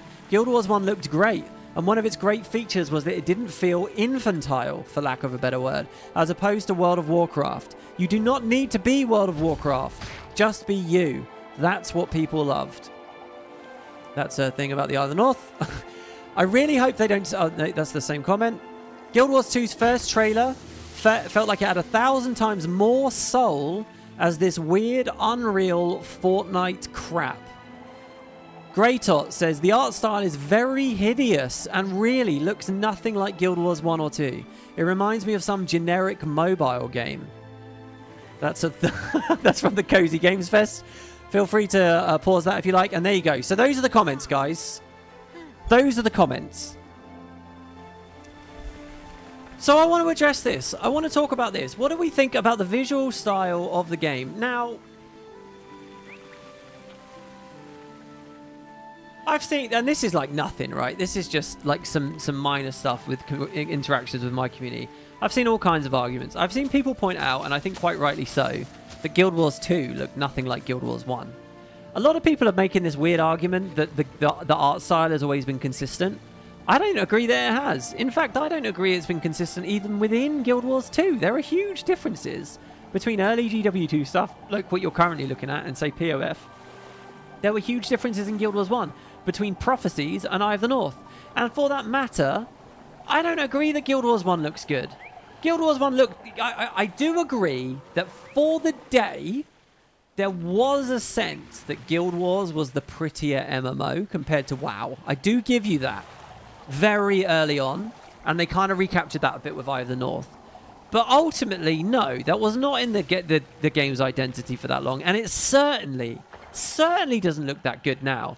There are some great there is some great artistry. If you saw my stream for the original announcement, like we were looking at the visuals in Sorrow's Furnace, and there are a lot of really good vistas. For me, it's like going to Eye of the North and leaving Boreal Station. But there's a lot of crap out there as well. And a lot of it looked very generic and very jumbled and very like hit or miss. I don't think that Guild Wars 1 was like this great art style. I think it was just a product of its times. I don't even feel like this franchise had a very distinct art style until Guild Wars 2 came in and went really heavy with the painterly stuff. Speaking of which, where is that mostly expressed in Guild Wars? And I've seen people talking about this. I think they're totally right. If you disable the UI, there are a lot of areas of Guild Wars 2 that looked utterly generic. That looked like just pure what you would now call, because this is the word of the day, isn't it, slop. It's really the UI that gave, and the loading screens and the concept art and stuff that really gave a lot of this game, this sequel, its identity. These trees and stuff, they're not that much to write home about. And what have we seen for Guild Wars 3 just yet? We haven't seen the UI. I remember very clearly when the very first convention footage came out, the very first leaked stuff, people were saying there's no way that's Guild Wars. It doesn't look anything like Guild Wars. And it was Guild Wars 2. So I think we're just going to see a big change. And more to the point, now here for me as well personally, talking about Unreal Engine, talking about asset. Now Unreal Engine does concern me a little bit in terms of performance. And I think it's a big reason why I think this will be a smaller scale experience with, you know, I don't think they'll lean so heavily into the big zergs on this one because it's Unreal. And Unreal works very well in more like laser focused environments, but they're going to be at least somewhat open worldy with this, I'm sure. So yes, I have some hang-ups about that. I've seen people cynically saying, oh, it's just so that they can contract out all the work and it'll be low quality. I don't know whether I go that far. But in terms of just the visual style, does it look like Fortnite? Does it look boring? Does it look kiddie? Does it look like Play-Doh? Does it look like everything else? I don't care. I really don't care. Do you know what I thought when I saw that? I thought it looked like a game called Kena Bridge of Souls, which I played a couple of years ago. And I thought Kena looked fucking gorgeous. I thought the lighting looked brilliant. I thought the assets looked great. I thought it looked way better. The guy walking on that Warclaw thing looked way better than my guy looking on my Raptor right now. It looked incredible. I liked the lighting. Now look, maybe that's because my taste isn't very refined. Maybe I'm boring. Maybe I'm into the slop because I'm too much of a monogamer and I haven't played enough of those games. But that's the fact. The fact is I haven't spent the past 3-4 years feasting on every Unreal Engine game out there. Not that I think they all necessarily have to look the same. You know what the other game I thought it looked like? I thought it looked like Enshrouded. And Enshrouded is a game that I played last summer that kept blowing my mind with all the visuals. You can read my review of it on Steam, and it's just me agape at how gorgeous that game looked. And you're now telling me Guild Wars 3 is going to come out and looks like that? Look, maybe you guys have much more refined taste than me. I don't care. I think it looks good. I feel like a lot of people are going to be scared to just admit that. But no, I'm putting my foot down. You guys say it looks soulless. You know what? I like generic fantasy too. I like wizards. I like the Queensdale vibe. I like fantasy forests and stuff. So I don't know. I'm fine with it.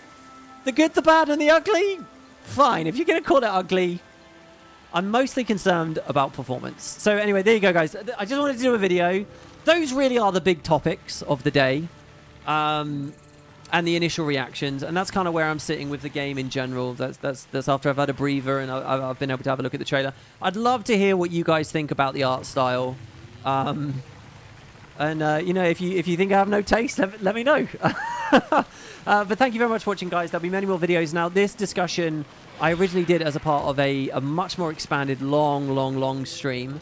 And you know, I made another video as a part of it. We did a trailer reaction to Colin talking about the fact there'll be no sub fee again, and probably no battle pass, and a little bit about the lore. We've talked about a lot of stuff. We talked about the death element that was in one of the pieces of concept art. So if you want a bit of expanded info, check that out once you're done with this video. There'll be a big long VOD for you. And just in general, so that you guys know, I'm going to try to spin up. I appreciate a lot of you guys don't want to hear me talking about coins or getting glasses or just being a normal person. You just want it to be strictly about the news. So I will keep trying to do little segments like this as the Guild Wars 3 news goes, where we do just talk about lore and we do roundups and stuff, so that hopefully everyone's got a little something. It's been really cool to sit here from you all since the announcements, and especially everyone who said, hey, I haven't been paying attention to Guild Wars for a few years. Now I'm back. How's it going? It's good to hear from you all, and, you know, many more to come. I do plan to do Guild Wars 3 daily once the dust settles, and we'll see where we are. Thank you, everybody. Hope you enjoyed. I'll see you on the next one.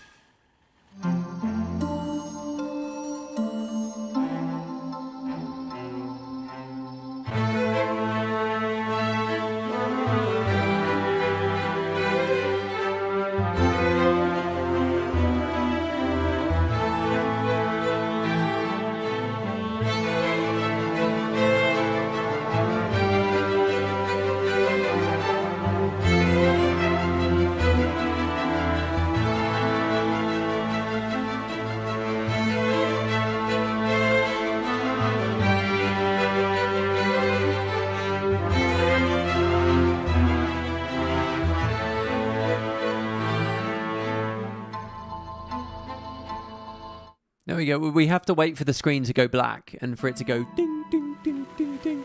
There you go. Unironically, guys, doing that, right, what you just watched me do there, the live video thing, that just saves me like 5 hours, right, for probably a 15 to 20% worse product, you know?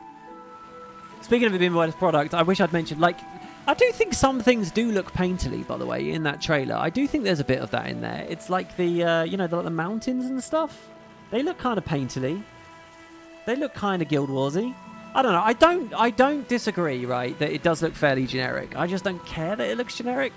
That's honestly how I feel about it.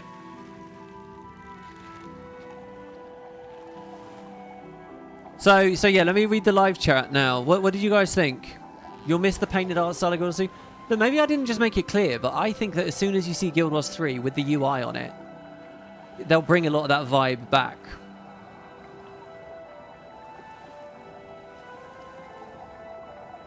Speaking of, like, very distinct artistic places, this is a good one.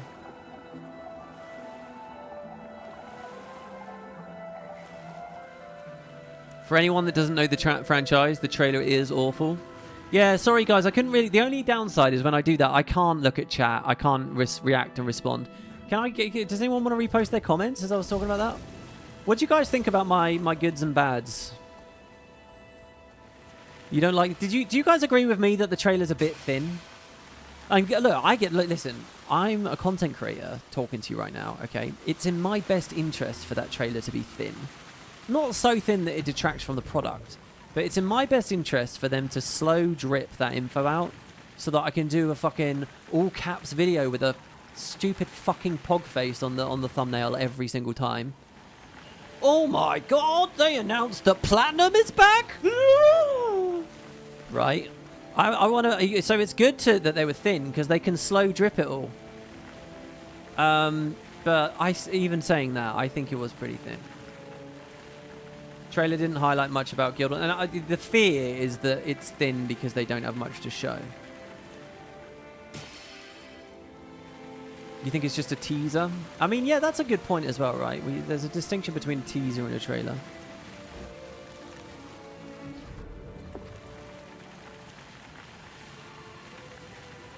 LMAO, I love real WP. Hey, I'm real in the videos as well. It's just that I'm focused in the videos. It doesn't benefit... I'm trying to make an argument in the video, right? Like, we're trying to follow the course of something. So the tangents are a little bit less... I can't stop to smell the roses and tell you to go fuck yourself in the video. because it's a tangent. Also, I feel more comfortable being myself when I'm live because I get to respond immediately instead of someone someone gets ultra offended and puts a fucking comment there while I'm asleep and it sits there like a wet fart. It was more tell than show. Well, they did show wall running. Is the game considered confirmed to be Unreal Engine 5? Actually, I don't know. You've just scared me. Maybe it's Unreal 4? Isn't it Unreal 6 the new one? Thoughts on the flying lizard baby is... Well, thoughts on what if the flying lizard is baby Sue-1? No way, man. You got to understand, one of the reasons End of Dragons is terrible is because they put Sue-1 at the start of all of it. Guild Wars 3 is only 1,000 years, man. The last Dragon Rising was 10k ago, and there were multiple risings, 20k, 30k, 40k, 50k. Hundreds of thousands of years, potentially. And then you get Sue-1 creating the whole thing. Sue-1 was so ludicrously, franchisingly, destroyingly annoying in the way that they handled the lore with her. No, you wouldn't have a baby Sue-1 in this setting. You could have a Sue-1 wandering around, sleeping. Also, the End of Dragons trailer art style didn't match Guild Wars 2 very closely. Yeah, EOD didn't. It also depends what trailer you're picking at, right? There's been like 1,000 different studios and companies that they contracted out doing different trailers. And we are ultimately looking at a trailer, even if it is in-game stuff. Yeah, okay, UE6 isn't out. Yeah, okay, good. UE5 is the right thing. Class predictions, got to keep Mesmer, iconic class. I agree with that, the Waters. I think you're totally right. I think they'll keep the Mesmer.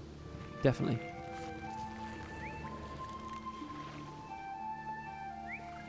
Do you want to see a young Isgarin in Guild Wars 3? Even Isgarin, I wouldn't say is young 1,000 years ago.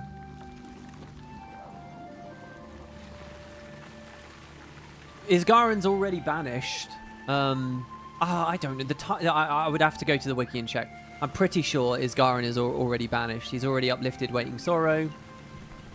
I reckon you could have... The impression I got... I might be wrong about this. I might have forgotten. But the impression I got was that by the time the gods came and started fucking with things, the Seers were already cooked, man. It was over for the Seers. And it was just Isgarin and a couple of other Seers bumbling about at that point. That they were a fragment of their previous selves. And the vibe I got was that Isgarin never approved of what the gods were doing at all, but he didn't really have any power to do anything about it. He just viewed them as meddlers. You could put... And I take this... I'm quite excited about this. You could put both Waiting Sorrow and Isgarin into Guild Wars 3 with the same voice actors, the same writing, the same characters. Oh, look, the fractal thing's up. And they wouldn't change much. He's the same. He hasn't built much of the Wizard's Court yet, but it's 1,000 years for us, and the setting's different in a lot of ways. But Isgarin, that's the thing with some of these new stories. You got to understand how old some of these guys are. Random tangent. You may like the new Spyro got announced.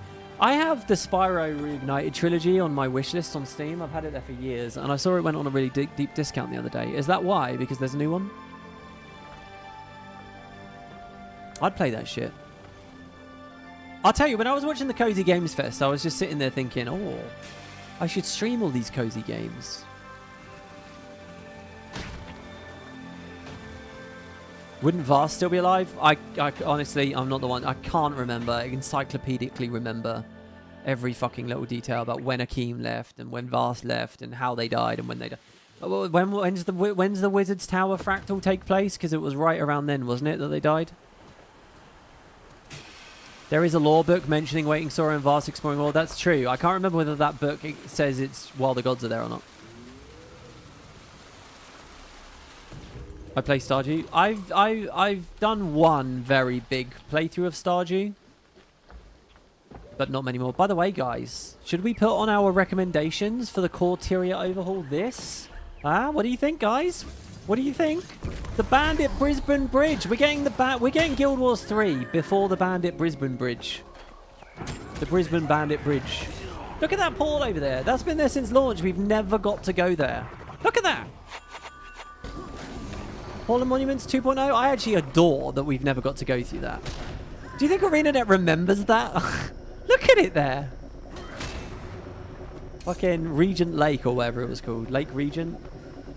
No, it's not even that. What? This is just crazy. I don't see donos. I am missing them, yeah, look. Sorry, Baracoan. $5, thank you. I'm excited for the rework of the Zaitan fight, but could we get Jotun as a playable race?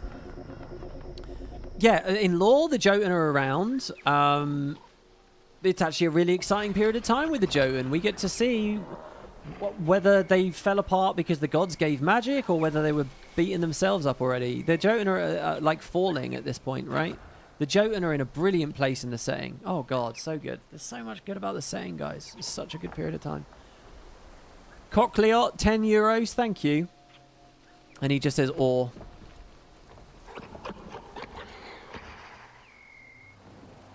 What else we got?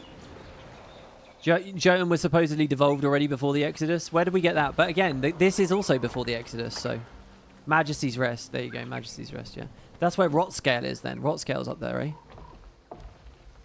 I think the Scarlet's Brisbane batch of steam creatures who we never met in Brisbane might have travelled past that portal. There's a crazy amount of good stuff to pull from. I'm scrolling up because people aren't talking about the art style enough. I thought it'd be a bit juicier.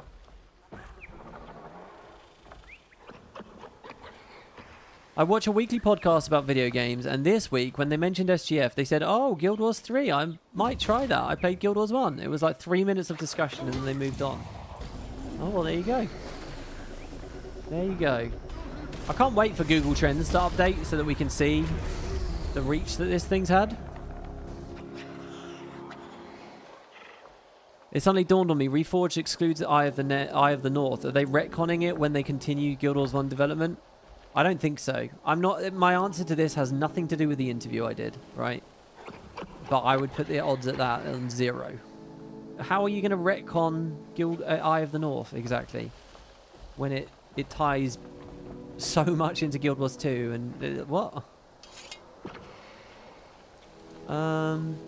Honestly, the Guild Wars 1 and 2 video was more accessible for people outside the franchise. Oh, you think? Than even the basic trailer.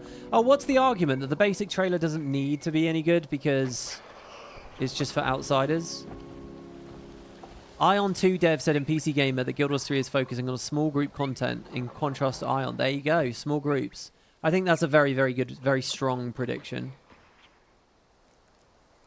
I think they wanted to keep it mysterious to play up the name drop. I don't know if that was a good call, but I get they want a pop-off moment. Yeah, that's a little misjudged if that is what they were doing, I would say. I would say that's misjudged because, you know, we're not Half-Life 3, okay? We're not a franchise where everyone is immediately gonna, like, shit themselves when they see the title. For a lot of general gamers, we're kind of, oh, that game we used to play.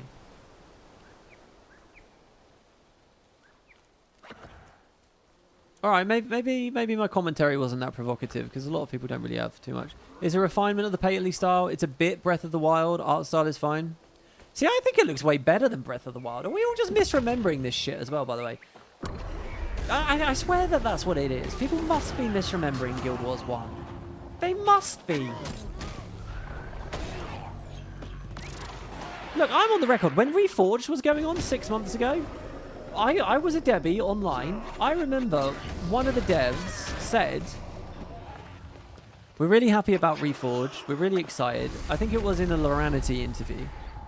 Because the game looks so good. And everyone will come back and play this. And it looks so gorgeous. And it hasn't aged at all. They said it hadn't dated. They said it hadn't aged. It fucking has! Sorry, look, I want Guild Wars 1 to be a success, I do, but let's be real, it's fucking aged. And it wasn't like dripping in style. It wasn't like Jet Set Radio cell shaded or whatever, right? It wasn't like quintessentially one thing or another. It's not Wind Waker.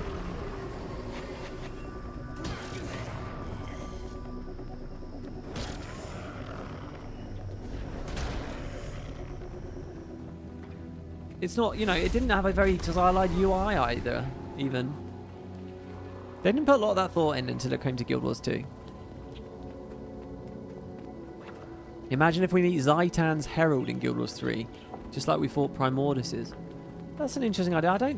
Is there any reason why all the dragons need heralds? I don't think there is there? I sort of think King Razor... Oh, by the way, King Razor? Oh no, he was the last king of all. Who was the king back then? And Jadon was the king of... No, I think Jadon is Kryta. before the White Mantle took over. We did get the name of one of the ancient kings of Ur. We did get the name. In fact, there's one of their tombs is up here, isn't it? Wasn't this an Orion tomb? The Pravernic crypt? Maybe not.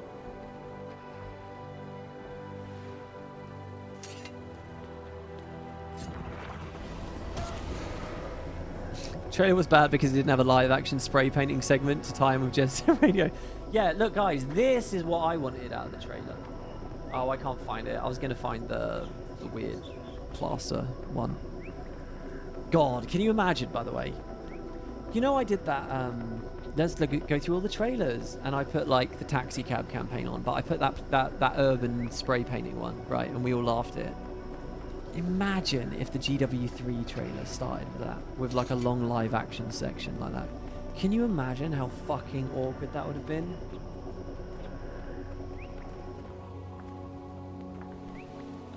I'm glad that didn't happen. Let's go to Skritzberg. To cap off my thing earlier, like reading and looking at all the old press for Guild Wars 2 as they rolled into it, it's a weird one where I'm just like, oh, this game still has so much to give, you know, like... I've always been an advocate for Guild Wars, is getting back to its core values, getting back to core Tyria, getting back to the base ideas, the purity of the classes, focusing on dynamic events, adding ARPG-style seasons, looking at the personal story, looking at the personality system, and trying to enhance these things, and try and realize the original vision. And I still feel that so strongly. I still care so much more about that than like just forging ahead to EOD and to POF and all that. I really, really do. It's so weird. I'm a big believer in the original idea of Guild Wars 2, which I don't think they've ever really satisfied. And it's funny to think that we can now go on the forums and we can post our suggestions. But they'll never get there. Since it's alpha engine, then the art style can change. How many games come out looking like their alpha releases? Yeah, listen, Osiris, you've got a good point. I want to make another point, and I've seen this argued in many places, especially on the Steam forums. God, I love my new glasses, man. Oh. I'm going to take them off later, and I'm going to be like, holy shit, I'm blind. The only thing I get with them is when I turn my head a bit, there's a little bit of fish-eyeing. I feel a little bit weird. I don't know whether that's normal. Is that normal? Does my brain get used to that at some point? Anyway, I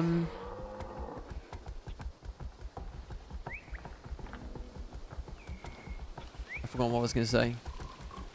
Oh yeah, no. People say like, oh, all Unreal Engine games look the same. Is that true? Do all games look like Power World? And again, I should have mentioned that in the video. I fucking played Power World. I thought Power World looked good. Alright, maybe I just have no taste.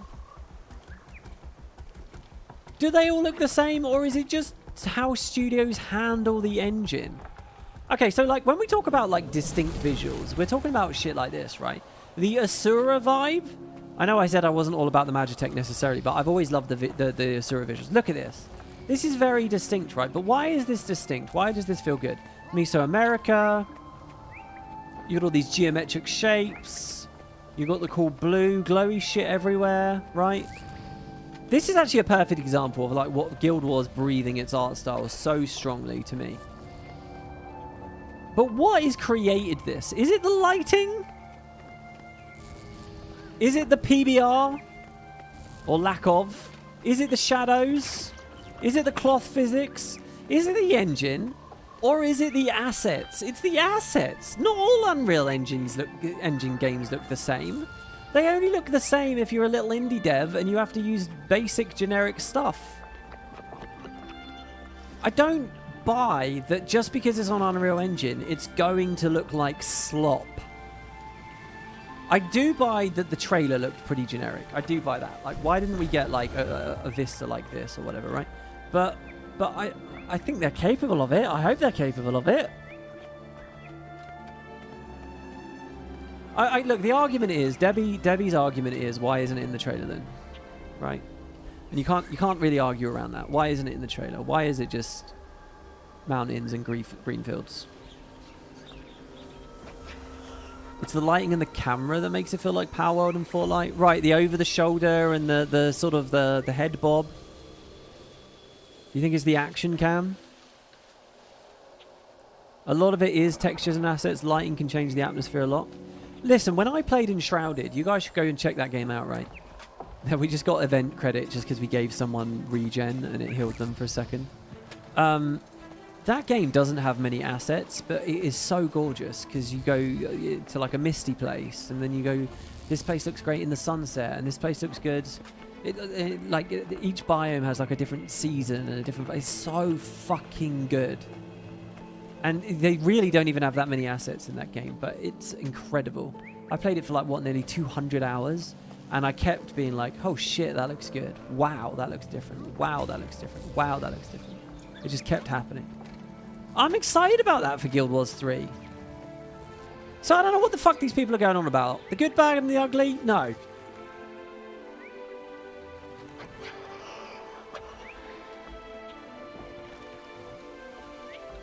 Even the way the motion blur is calculated can make it look more unreal-like. All right, I'm going to poll people then. Here we go. Let's do a poll.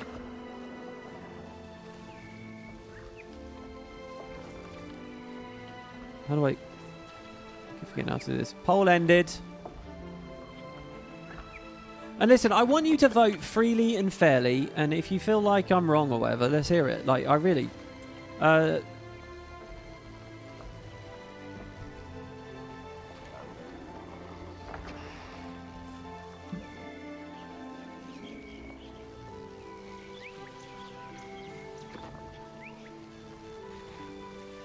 And again, if you put somewhat satisfied on this, you're a coward.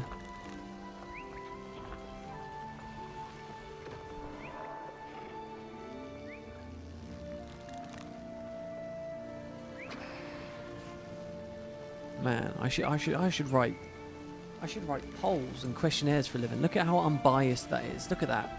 Entirely satisfied, somewhat unsatisfied, entirely unsatisfied. Yeah, everyone who clicks on somewhat satisfied, you're a coward, right? Because that's so easy to pick. That's too easy. All right, that shouldn't be an option. That's like putting the middle option in. All right, entirely satisfied is winning. At 35%. Where is the I don't care option? You don't care at all. You abstain completely. You really don't care. Not even a tiny weeny little bit about how the game looks. I care about how it looks. I want it to look new and cool.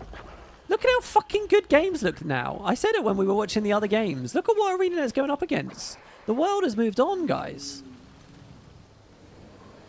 WP only has respect for people with real beliefs. You know, I talk about it far too much, but the game Disco Elysium, right? You can keep playing as like an, oh, I don't know. Like it'll ask you like your feelings on free market capitalism or you know, the authority of the police, you know, like real state building quandaries and dilemmas about how the world should be run, you know, and like the merits of you know, outside state intervention, all this kind of shit, right? And the whole way through the game, you can kind of keep picking the middle road because you don't feel educated and you're like, I don't know. And the game literally says to you, if you keep picking options like that in the middle of the game, it's you pick the option that says, no, that's bullshit. Pick a real option. And then you can pick like the middle one again. And it says, no, stop doing this. Stop picking the middle options. Make a stand. Play Harry Dubois as an actual character. The game literally breaks the fourth wall and tells you that. And if you keep trying it says, fuck you, pick. That is literally what the game says. It says, fuck you, pick. And I loved shit like that in that game. Art. Real art. It's swearing, of course, right? He's having a potty mouth. Most laughable centrist. Okay, so the results are this. The results so far are somewhat entirely satisfied 30, somewhat satisfied 32, somewhat unsatisfied 23, entirely unsatisfied 34. Sorry, 14. Listen, that's 14% of you. Can you guys speak up? Not because I want to shout you down, because I think that it's easy to get drowned out in the enthusiasm and the fanboys, which is where I'm putting my flag on this particular topic. That's hilarious. You need to play this game. You do. You really do need to play it. It is an excellent, excellent game. It's a funny game. It's a thoughtful game. It's a heartbreaking game. The fucking scene... There's a scene in that game where... There are 2 scenes. One of them's on a phone call where... I'm going to describe this thinly so it's not too spoilery. You're basically... You're trying to ring your ex, alright? Oh, it's such a good scene. And then they call back to it in like this crazy fucking feverish dream sequence at the end. And they make fun of you for role-playing as a romantic sad sack as well, basically. It's very good. And you fall in love with all the characters. It's very good. It's not remotely childish. So yeah, the entirely unsatisfied. What were you guys hoping for? I don't know what you... On what grounds? Hey, thanks, Gummidally. 100 NOK. I'm assuming that's a good amount. Thank you very much. Here's a little something for the years of entertainment and whatnot. Thank you. There you go. Ricky15 says, I voted entirely unsatisfied as a casual Guild Wars 2 fan. So what did you want then? What were you unsatisfied by? I like how as the mount ran past that like plant, it broke the flowers and they all went flying, right? I liked seeing the bugs and the birds and the moats and the stuff floating around, which were all cool things about Guild Wars 2. I like the close-up camera. I hate the massive FOV. I like the closer action cam. There is a new game in the same style. It's called Zero Parades for Dead Spies. Shit. Can you type that in a comment, or can you DM me that, or put that in the Spud Club Discord? Because I'm going to forget it.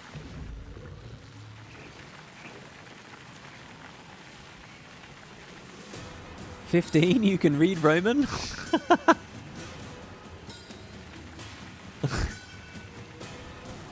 Well, I don't like to brag. Imagine bragging about that.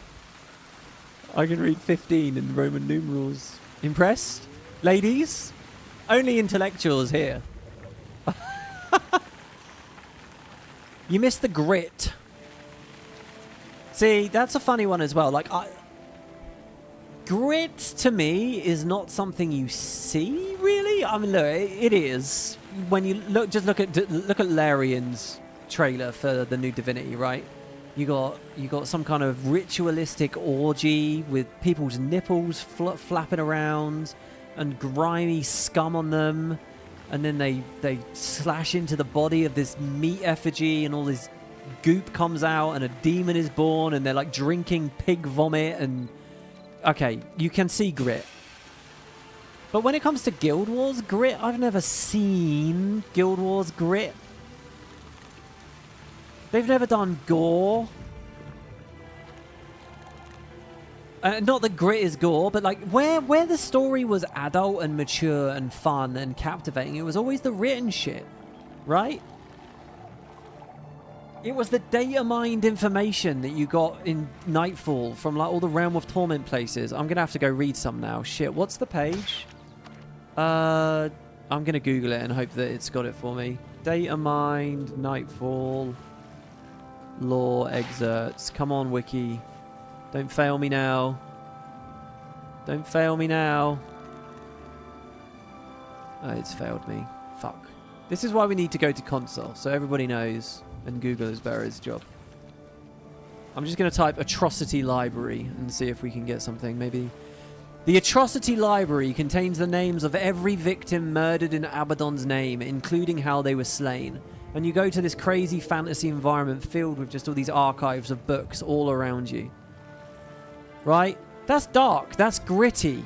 The Arachnia Plateau. A field of soft, leathery soil broken up into rolling plates like the palms of one hand or the underbelly of a spider. It gives only when you walk. It gives only slightly when you walk on it and makes a soft hissing noise. And yeah, they tried to portray that in game. You can see the big claws. You can actually walk around on the plateau, but it's not that exciting. What's good is the lore. Abaddon's dead children.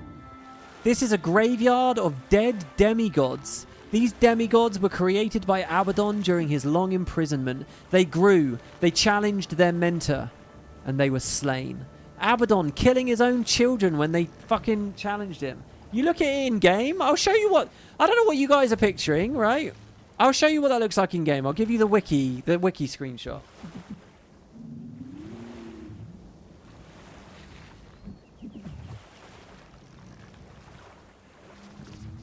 and to be fair, this is a lot grittier and edgier than anything we saw in the trailer, is that. Alright? Sort of big cartoon. Even in 2007, when this came out, right? That wasn't some mind-blowing high presentation art we're looking at there, okay? It's the lore. It's the writing. It was their ideas and their confidence to be mature about the subject materials, right? So if we're scared of a loss of grit, and if we're scared of it getting Disneyified, all right? If we're scared of it being, all the hard edges being rubbed away because it's too corporate and they're trying to appeal too much, and we can't talk about dead children. Don't talk about dead children. You can't advertise about dead children, right? Then that's the conversation. It's about the writers. And look, I'll have that conversation because I agree with you. I completely agree with you, all right? But it's not about Unreal Engine. It's not about the visuals and the fact that I see, you know, a guy on like a Warclaw thing or like an Aurene little floaty spirit thing. That means nothing to me. You can still have... And to be fair to Arenanet, at least on this, one of the early... Look at our shadow down here on the bottom right. So cool. Under my cursor. The shadows were always so good on this map. I don't know what that is, man.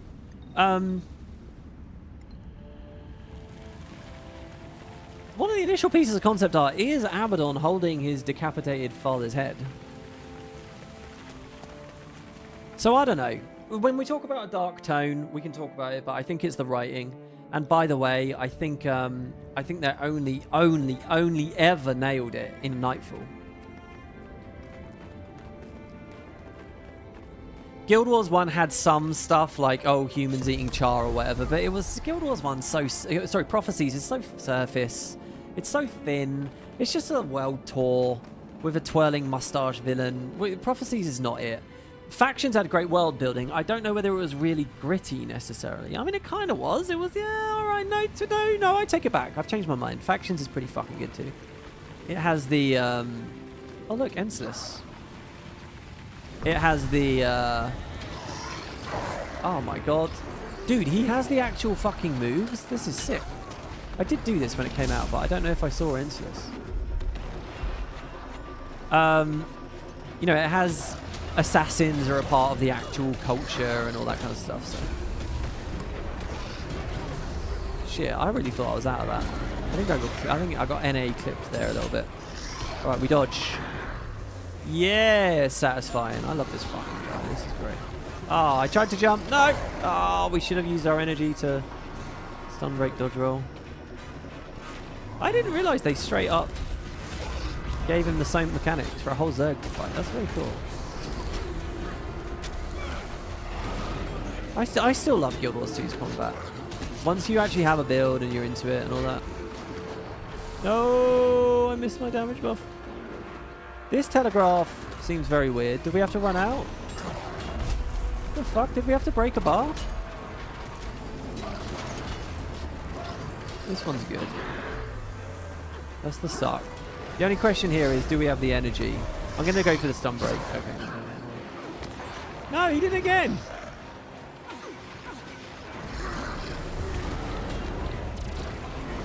I love that there's people here as well, by the way. This is not prime time NA right now.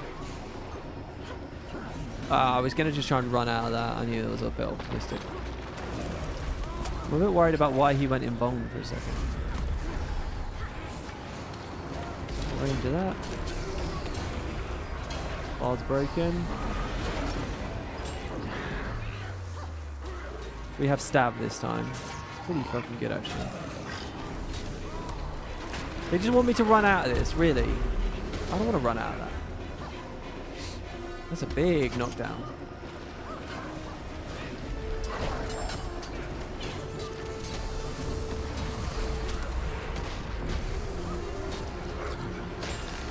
Oh, come on. He's knocking me so much. Oh my god.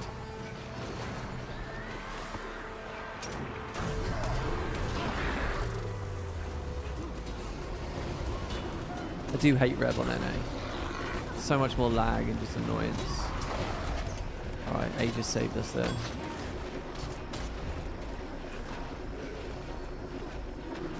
Okay, he left range, so what? He's invulnerable again? Fuck it. We're near the edge to script. Maybe that telegraph's just broken. Sure feels like we should be able to. Oh my god, again, that's not right.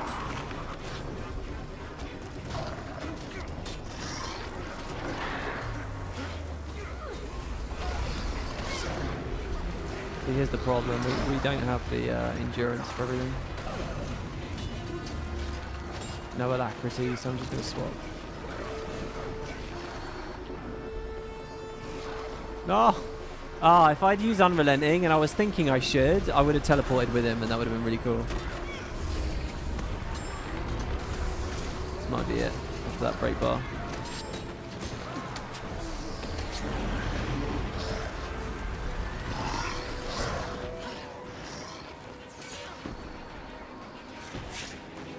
I'm pooling, I'm pooling.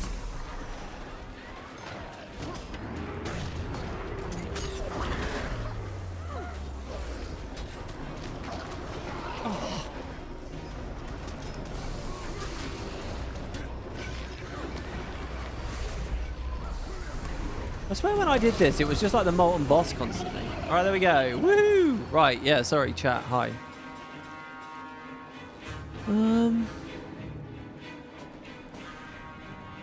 I genuinely only care if they have Revenant or another class with schizo voices when I'm exploring the game.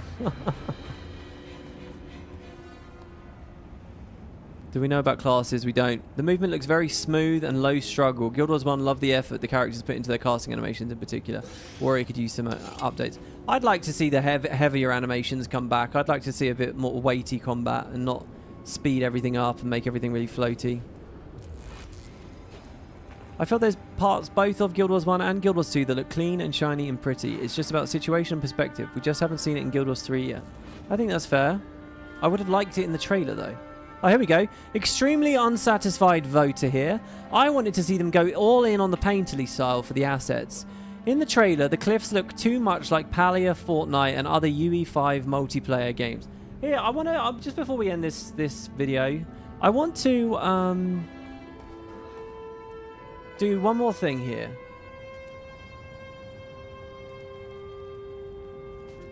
Well, first, let's do this. Let's just watch this first. And why was this lagging earlier? What the hell?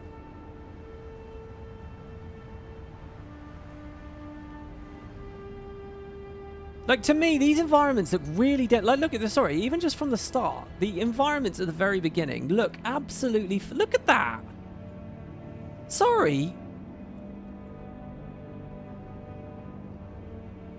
What more do you want? How could they Guild Wars 2ify that more? What do you want? It's a beautiful forested, you know, fantasy woods environment.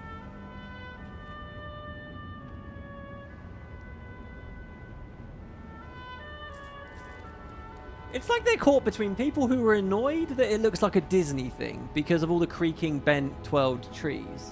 But it's those exact creaking, bent, twirled trees and stuff that is the painterly art style, right? Is the whim... It's like maybe half the unsatisfied people want a photorealistic game that's gritty and edgy and matches the best of the lore, and the others are annoyed that it looks Disneyified or Play-Doh-y or whatever, right? And then there's maybe another camp that are just saying it's not artistic at all. That does not look like Breath of the Wild. Breath of the Wild never looked anywhere near that good. Neither did Power World. Anyway, so let's just keep going. Let's see what we got. Look at that. We all have our own reasons for coming to this vast frontier. But for our guild, we who protect this land, one reason stands above all. See, this is others. all just nothing. I'm disappointed so much. Wonder. And look at the start of that shot with the woods back there. He's actually come out of the woods, and now, yes, we're on green fields, which I admit, I acknowledge, is not a very thrilling setting. But it's rendered beautifully. Look at the lighting. Look at the shadows. Look at the clouds lower than the cliff tops. That's what I said, kind of, that could be concept art. Wonder at the astonishing This is a weird one power. where I still can't get over the perspective that he's running horizontally. He's just using his arms a bit like a char or something. But no, I get it. I get that the trees are climbing up and stuff. That shapes this land. And by the way, the armors as well. I was going to mention this in that video. Fuck. I got to say, guys, I'm really, really loving the armors. They look really cool. There's nothing neon or insane or stupid or shiny on them. I'm going to have to put this as a comment on the video. The light comes off of them. It's like real leather and metal and stuff. If they keep to... Because that was another thing. What people forget as well, right? That was another big thing about Guild Wars 1. If we want to talk about Guild Wars 1's style, it was not being shiny. It was... And I've made the argument many times over the years that they were just basically saved by the bell. That it would have got bad if time had gone on, just as Eye of the North started introducing stuff. But not neon stuff, like actual realistic sort of clothes that feel like, you know, you can really get into because you can really look at the small details. And it's not just about the fact that there's shiny shit glowing everywhere, right? And this trailer is filled of that. That and that alone. It's not like that old mobile trailer that we saw or whatever. You know, the Guild Wars 11 million strong trailer with Zafira in it. They didn't do anything neon. And if that is their way of telegraphing to us, hey, we're keeping it real for the character models and the character armor, brilliant. I have nothing but positivity to say and feel about that. And yet I have seen people online bitching about it, saying that the characters don't look good or they don't look... What's wrong with them? What is wrong with that armor? What do you want? Power that shapes this land. The Fasura look cool? Of awe. Look at that. That guy looks sick. The little red trim on At it. the great spirits to whom we Obviously, he's not wearing a cape. At the gods who hold dominion over all. And yeah, Abaddon there, he's got his, he's got the scroll.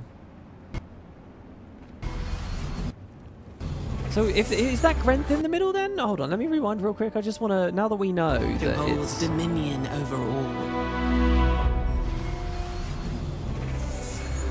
We cannot guarantee your comfort. No, it took too long to... Rushing power that shapes this land of awe. At the great spirits to whom we are bound. At the Great gods spirits. It'll be interesting to see the who hold Norn dominion connection. over all. So it's a big old scythe. Lots of bones. What's he got in his hand? Is it Grenth? Is that why he gets the center spot? Because he's the prominent part We of the story? cannot guarantee your comfort or even your safety. But if you yearn for Look at the horizon, shadows. And look, the Coden is wearing cool armor. The Fasura is wearing cool armor. The Mount is wearing cool armor. unexplored, for fellowship. That's what people and think might be a purpose, pale tree, by the way. for a cause worth dying for. To you, we can Might have promise. been a sorry, I'm just having a drink of water there. It might be, I thought it was a building. By the way, in that tapestry, Costage had an idea that that big scepter or something might be the Staff of the Mists. I like the idea that it's Lord Odrin, I don't know why. Because it doesn't really show anyone mist traveling, it shows him raising it, really, doesn't it? Magic. The big failing of this trailer really is that there's so little to actually look at. I mean, that's it already. There's so little in there. So little. And you know, this is clearly Guild Wars 2 style, and this is supplementary material, right, that we still care about. Anyway, what I wanted to do... Okay, so that's that. I want to go back now. Join me. Join me, friends. As we go to...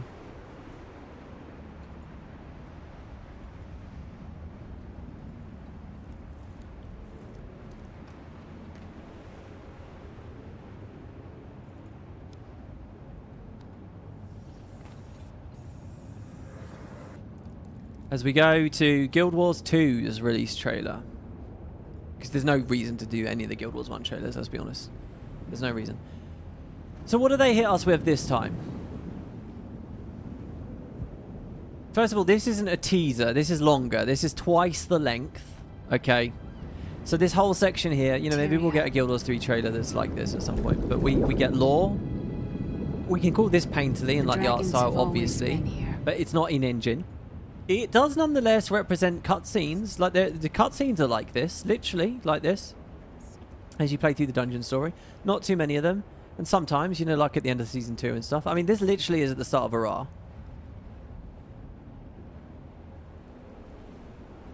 So it's representative in some ways. Years ago, the drowned empire of Or rose from the sea at a dragon's command. I think it's enlightening to look back at the achievement rewards. The radiant backpack was so shiny and yet still so basic. Yeah. A dragon known as Zaitan. This is about 1000% better trailer. I agree, but I have a lot of nostalgia, and maybe we're comparing apples to oranges because it's, you know. By the way, I've had a lot of comments the last few days about Liz, my VTuber thing there. People are like, oh my god, WP is a full-blown VTuber now. No, that's just a little fucking loop of the /talk animation. I've had people saying, why is it constantly talking? Oh, that was another funny thing on this Cozy Games Fest. They had a bunch of like streamers and stuff, I don't know, that were like doing their little segments between each new game. And one of them was a VTuber. And the whole thing about the Cozy Game Fest was very... I don't know what it was, but what I was not expecting to see was a VTuber go online with this avatar with the most enormous breasts and the jiggle physics flying all over the place. I was like, what the fuck is this? And they were like going, oh, it makes me so happy to play cozy games while it's like jiggling and flopping all over the place. I was like, this is insane. But that's like normal to people now, I guess. I don't know. Asura love to babble. They do, and I love to babble. I could set this up so it toggles on and off when it hears my mic. List speaking versus not speaking, but it looked kind of janky. That's every VTuber. I could not believe it. The whiplash I got from that. It was hilarious. I mean, I don't mind. I'm no prude. Commission a VTuber model? Yeah, but what would I do? Rocker actually did that a couple of years ago. He set it up, and he actually, as an amazing favor and as a great friend, he commissioned a potato VTuber. And I looked into it, and I tried to play with it, and I messed with it for a long time, but I just couldn't get comfortable with it. It was weird. It was very strange. If you guys ask him nicely, I'm sure he will show you videos and pictures of the potato. It was like a weird talking potato, and I ummed and ahed over it. This was a Secrets of the Obscure, so about 2 summers ago.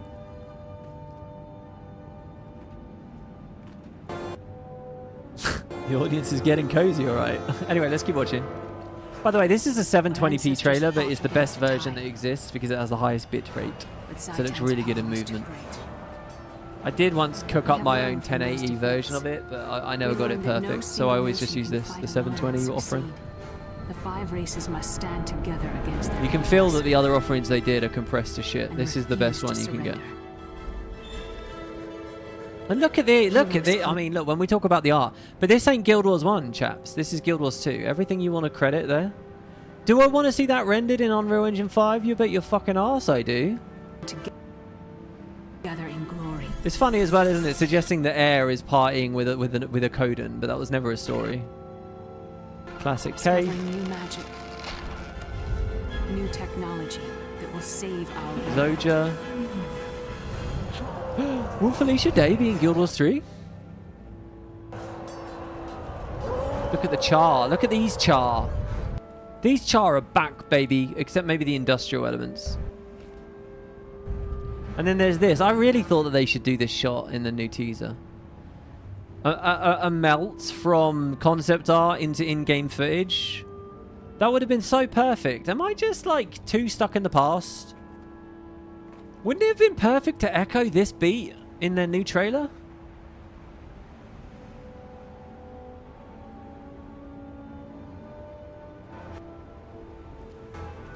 It is time for legends to become real.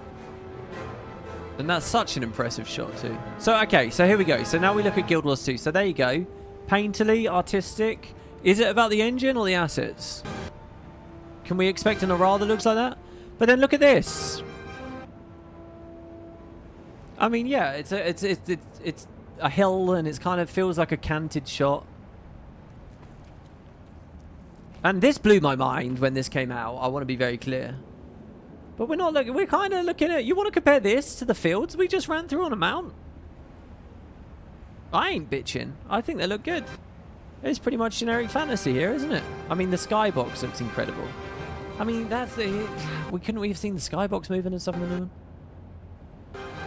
This is all fairly generic. This looks quite artistic. The orange hue. The dam. Okay, to be fair, this is oozing with style. This one, that shot isn't. This is Lion's Arch. Oh, that was another thing from one of those old interviews. The guy was asking Colin all about like these canopies in Lion's Arch. And surprisingly, he gave a really good answer on that. I wouldn't have known where to go with that. I would have been. He's like, why are the canopies like that? And Colin had to answer that as a question. And he was like, oh, because it looks like you're under the waves. Of course, a lot of this we never actually saw in game, but in many other ways we did. All right, no, come on. You can't compete with these environments. The new trailer does not compete with these environments or this artistry. This is in-engine, and this is some fantastical shit. All right, come on. You got to be fair to the Doomers, guys. On this one, you got to be fair. 12% entirely unsatisfied. I get where they're coming from. You got to be fair to them on this one. This is some great shit. And a lot of it made it in. This next shot of Ratasum, of course, didn't. But close enough.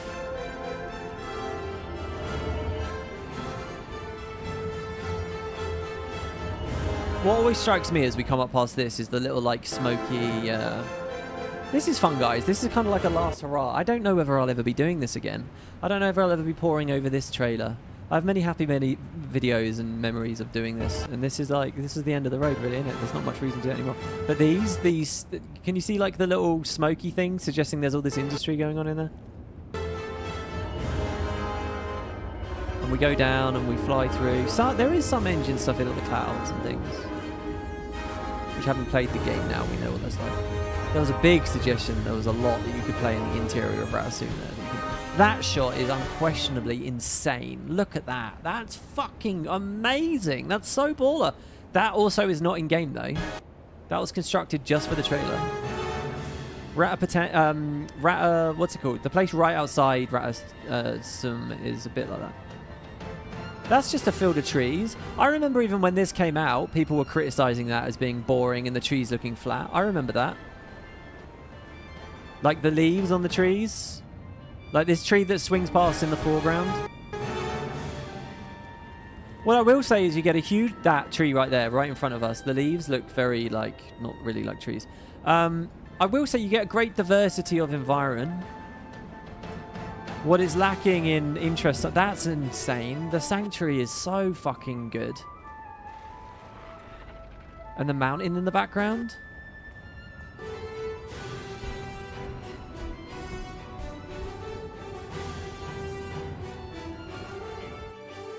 Sorry, I'm going to mute in-game because we got a lot of overlapping noises here. That's a beautiful shot as well, that waterfall. Oh, okay, here's my... Look, this is insane as well. Look at the grove with the patrols up there and everything. Okay, here's my new copium. Here's honestly, I'm just going to say it's because it's a teaser and they're going to do a better one later.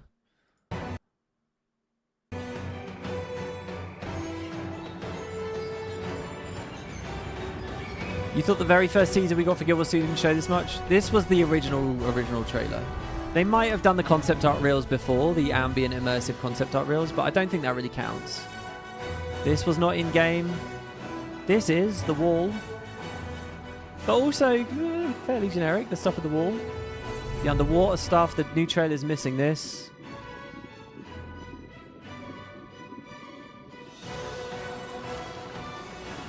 I don't even know where this bit is shot, by the way. Where does this scene take place? Does anyone know? Any Giga nerds out there? Is it in Ore somewhere? Not this, not the... That's Ascalon. This. Oh, is that the Behem Gauntlet?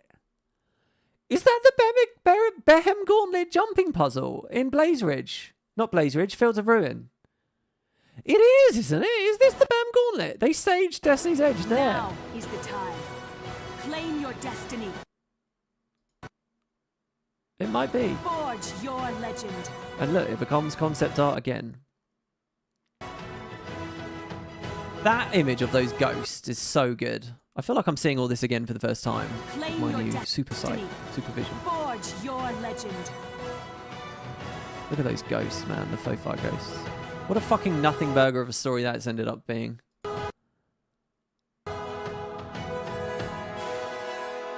Oh, Primordus. A legend.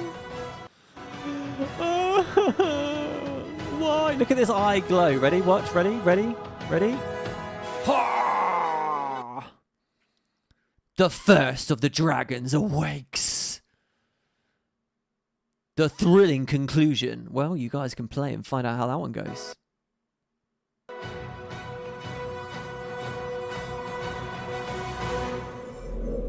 And then, of course, this bit with Geheron, which is a bit of an anomaly, really, at the end, but, you know.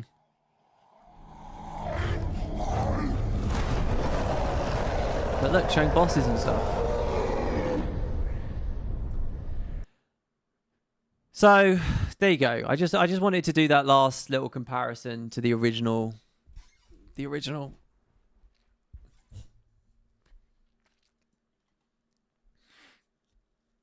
Primordus did nothing wrong, just a hungry hippo.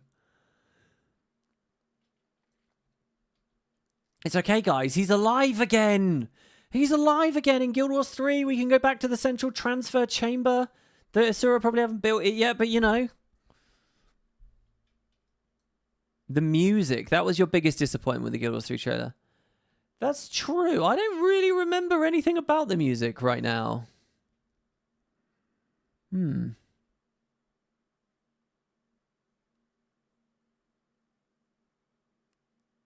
Guild Wars 1 did have great music. Of course it had Jeremy Soule.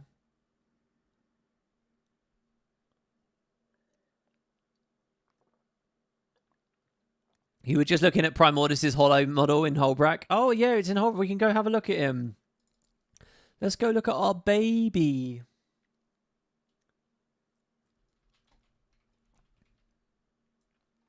Right. Music was too John Williamsy. Well, that's Krauk. Where did they put Primordus? He's obviously not going to be flowing. Where's it flying? Is he off the back of the big ice lake? Am I misremembering that? Yeah, there he is.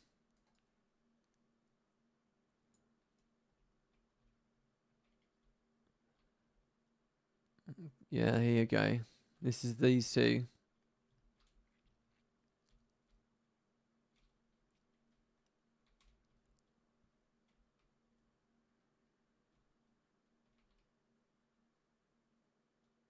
The Hungry Hippo. Ladies and gentlemen. All right. There you go, guys. Thank you very much. I don't know whether the next Elder Scrolls game will have Jeremy. I don't know if he composes for games anymore. I don't know what the story is there. I think there was some weird controversies. Thank you very much for watching, everybody. Thanks for, sticking by and listening as we, argued both sides. We were a Debbie. We were a Janet. We were, we had our fun. Thanks for bearing with me when I dared to pause during a trailer react. And just thanks for the support, honestly. I have a tendency to sort of hyperfixate on the people bitching, but, a bunch of you guys have really, really been awesome. I've had these lovely donations here. Thank you, everyone. And the discussion will continue. So yeah, check it out. See what you think, and drop me some comments. I'm still open for Q&As. So I would love to know, and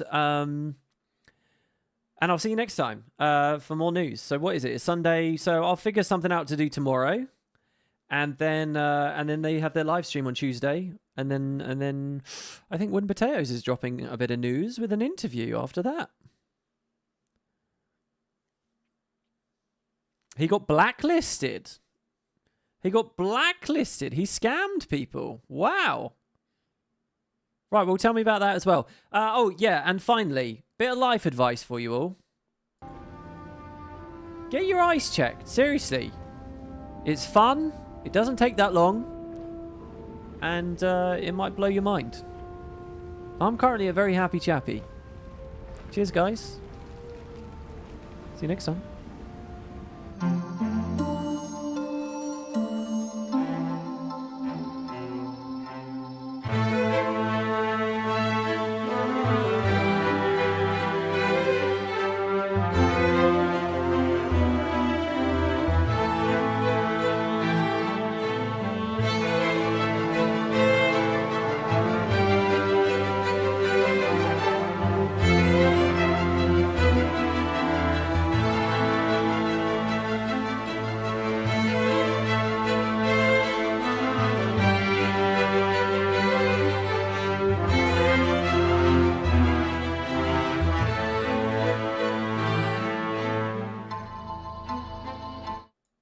Oh, yeah. Someone just said in chat, oh, I'm behind Marie Axelson. Yeah, me too. I've had the preview going on the left the whole time. And I've noticed it's desyncing more and more and more and more. I'm clicking to turn off the stream right now. But on my preview, I'm only just I'm not even in Holbrook yet. On my preview, I've not even got this. So when I click end, it's going to snap it shut. I don't know why that drift is happening. I'll have to look into that.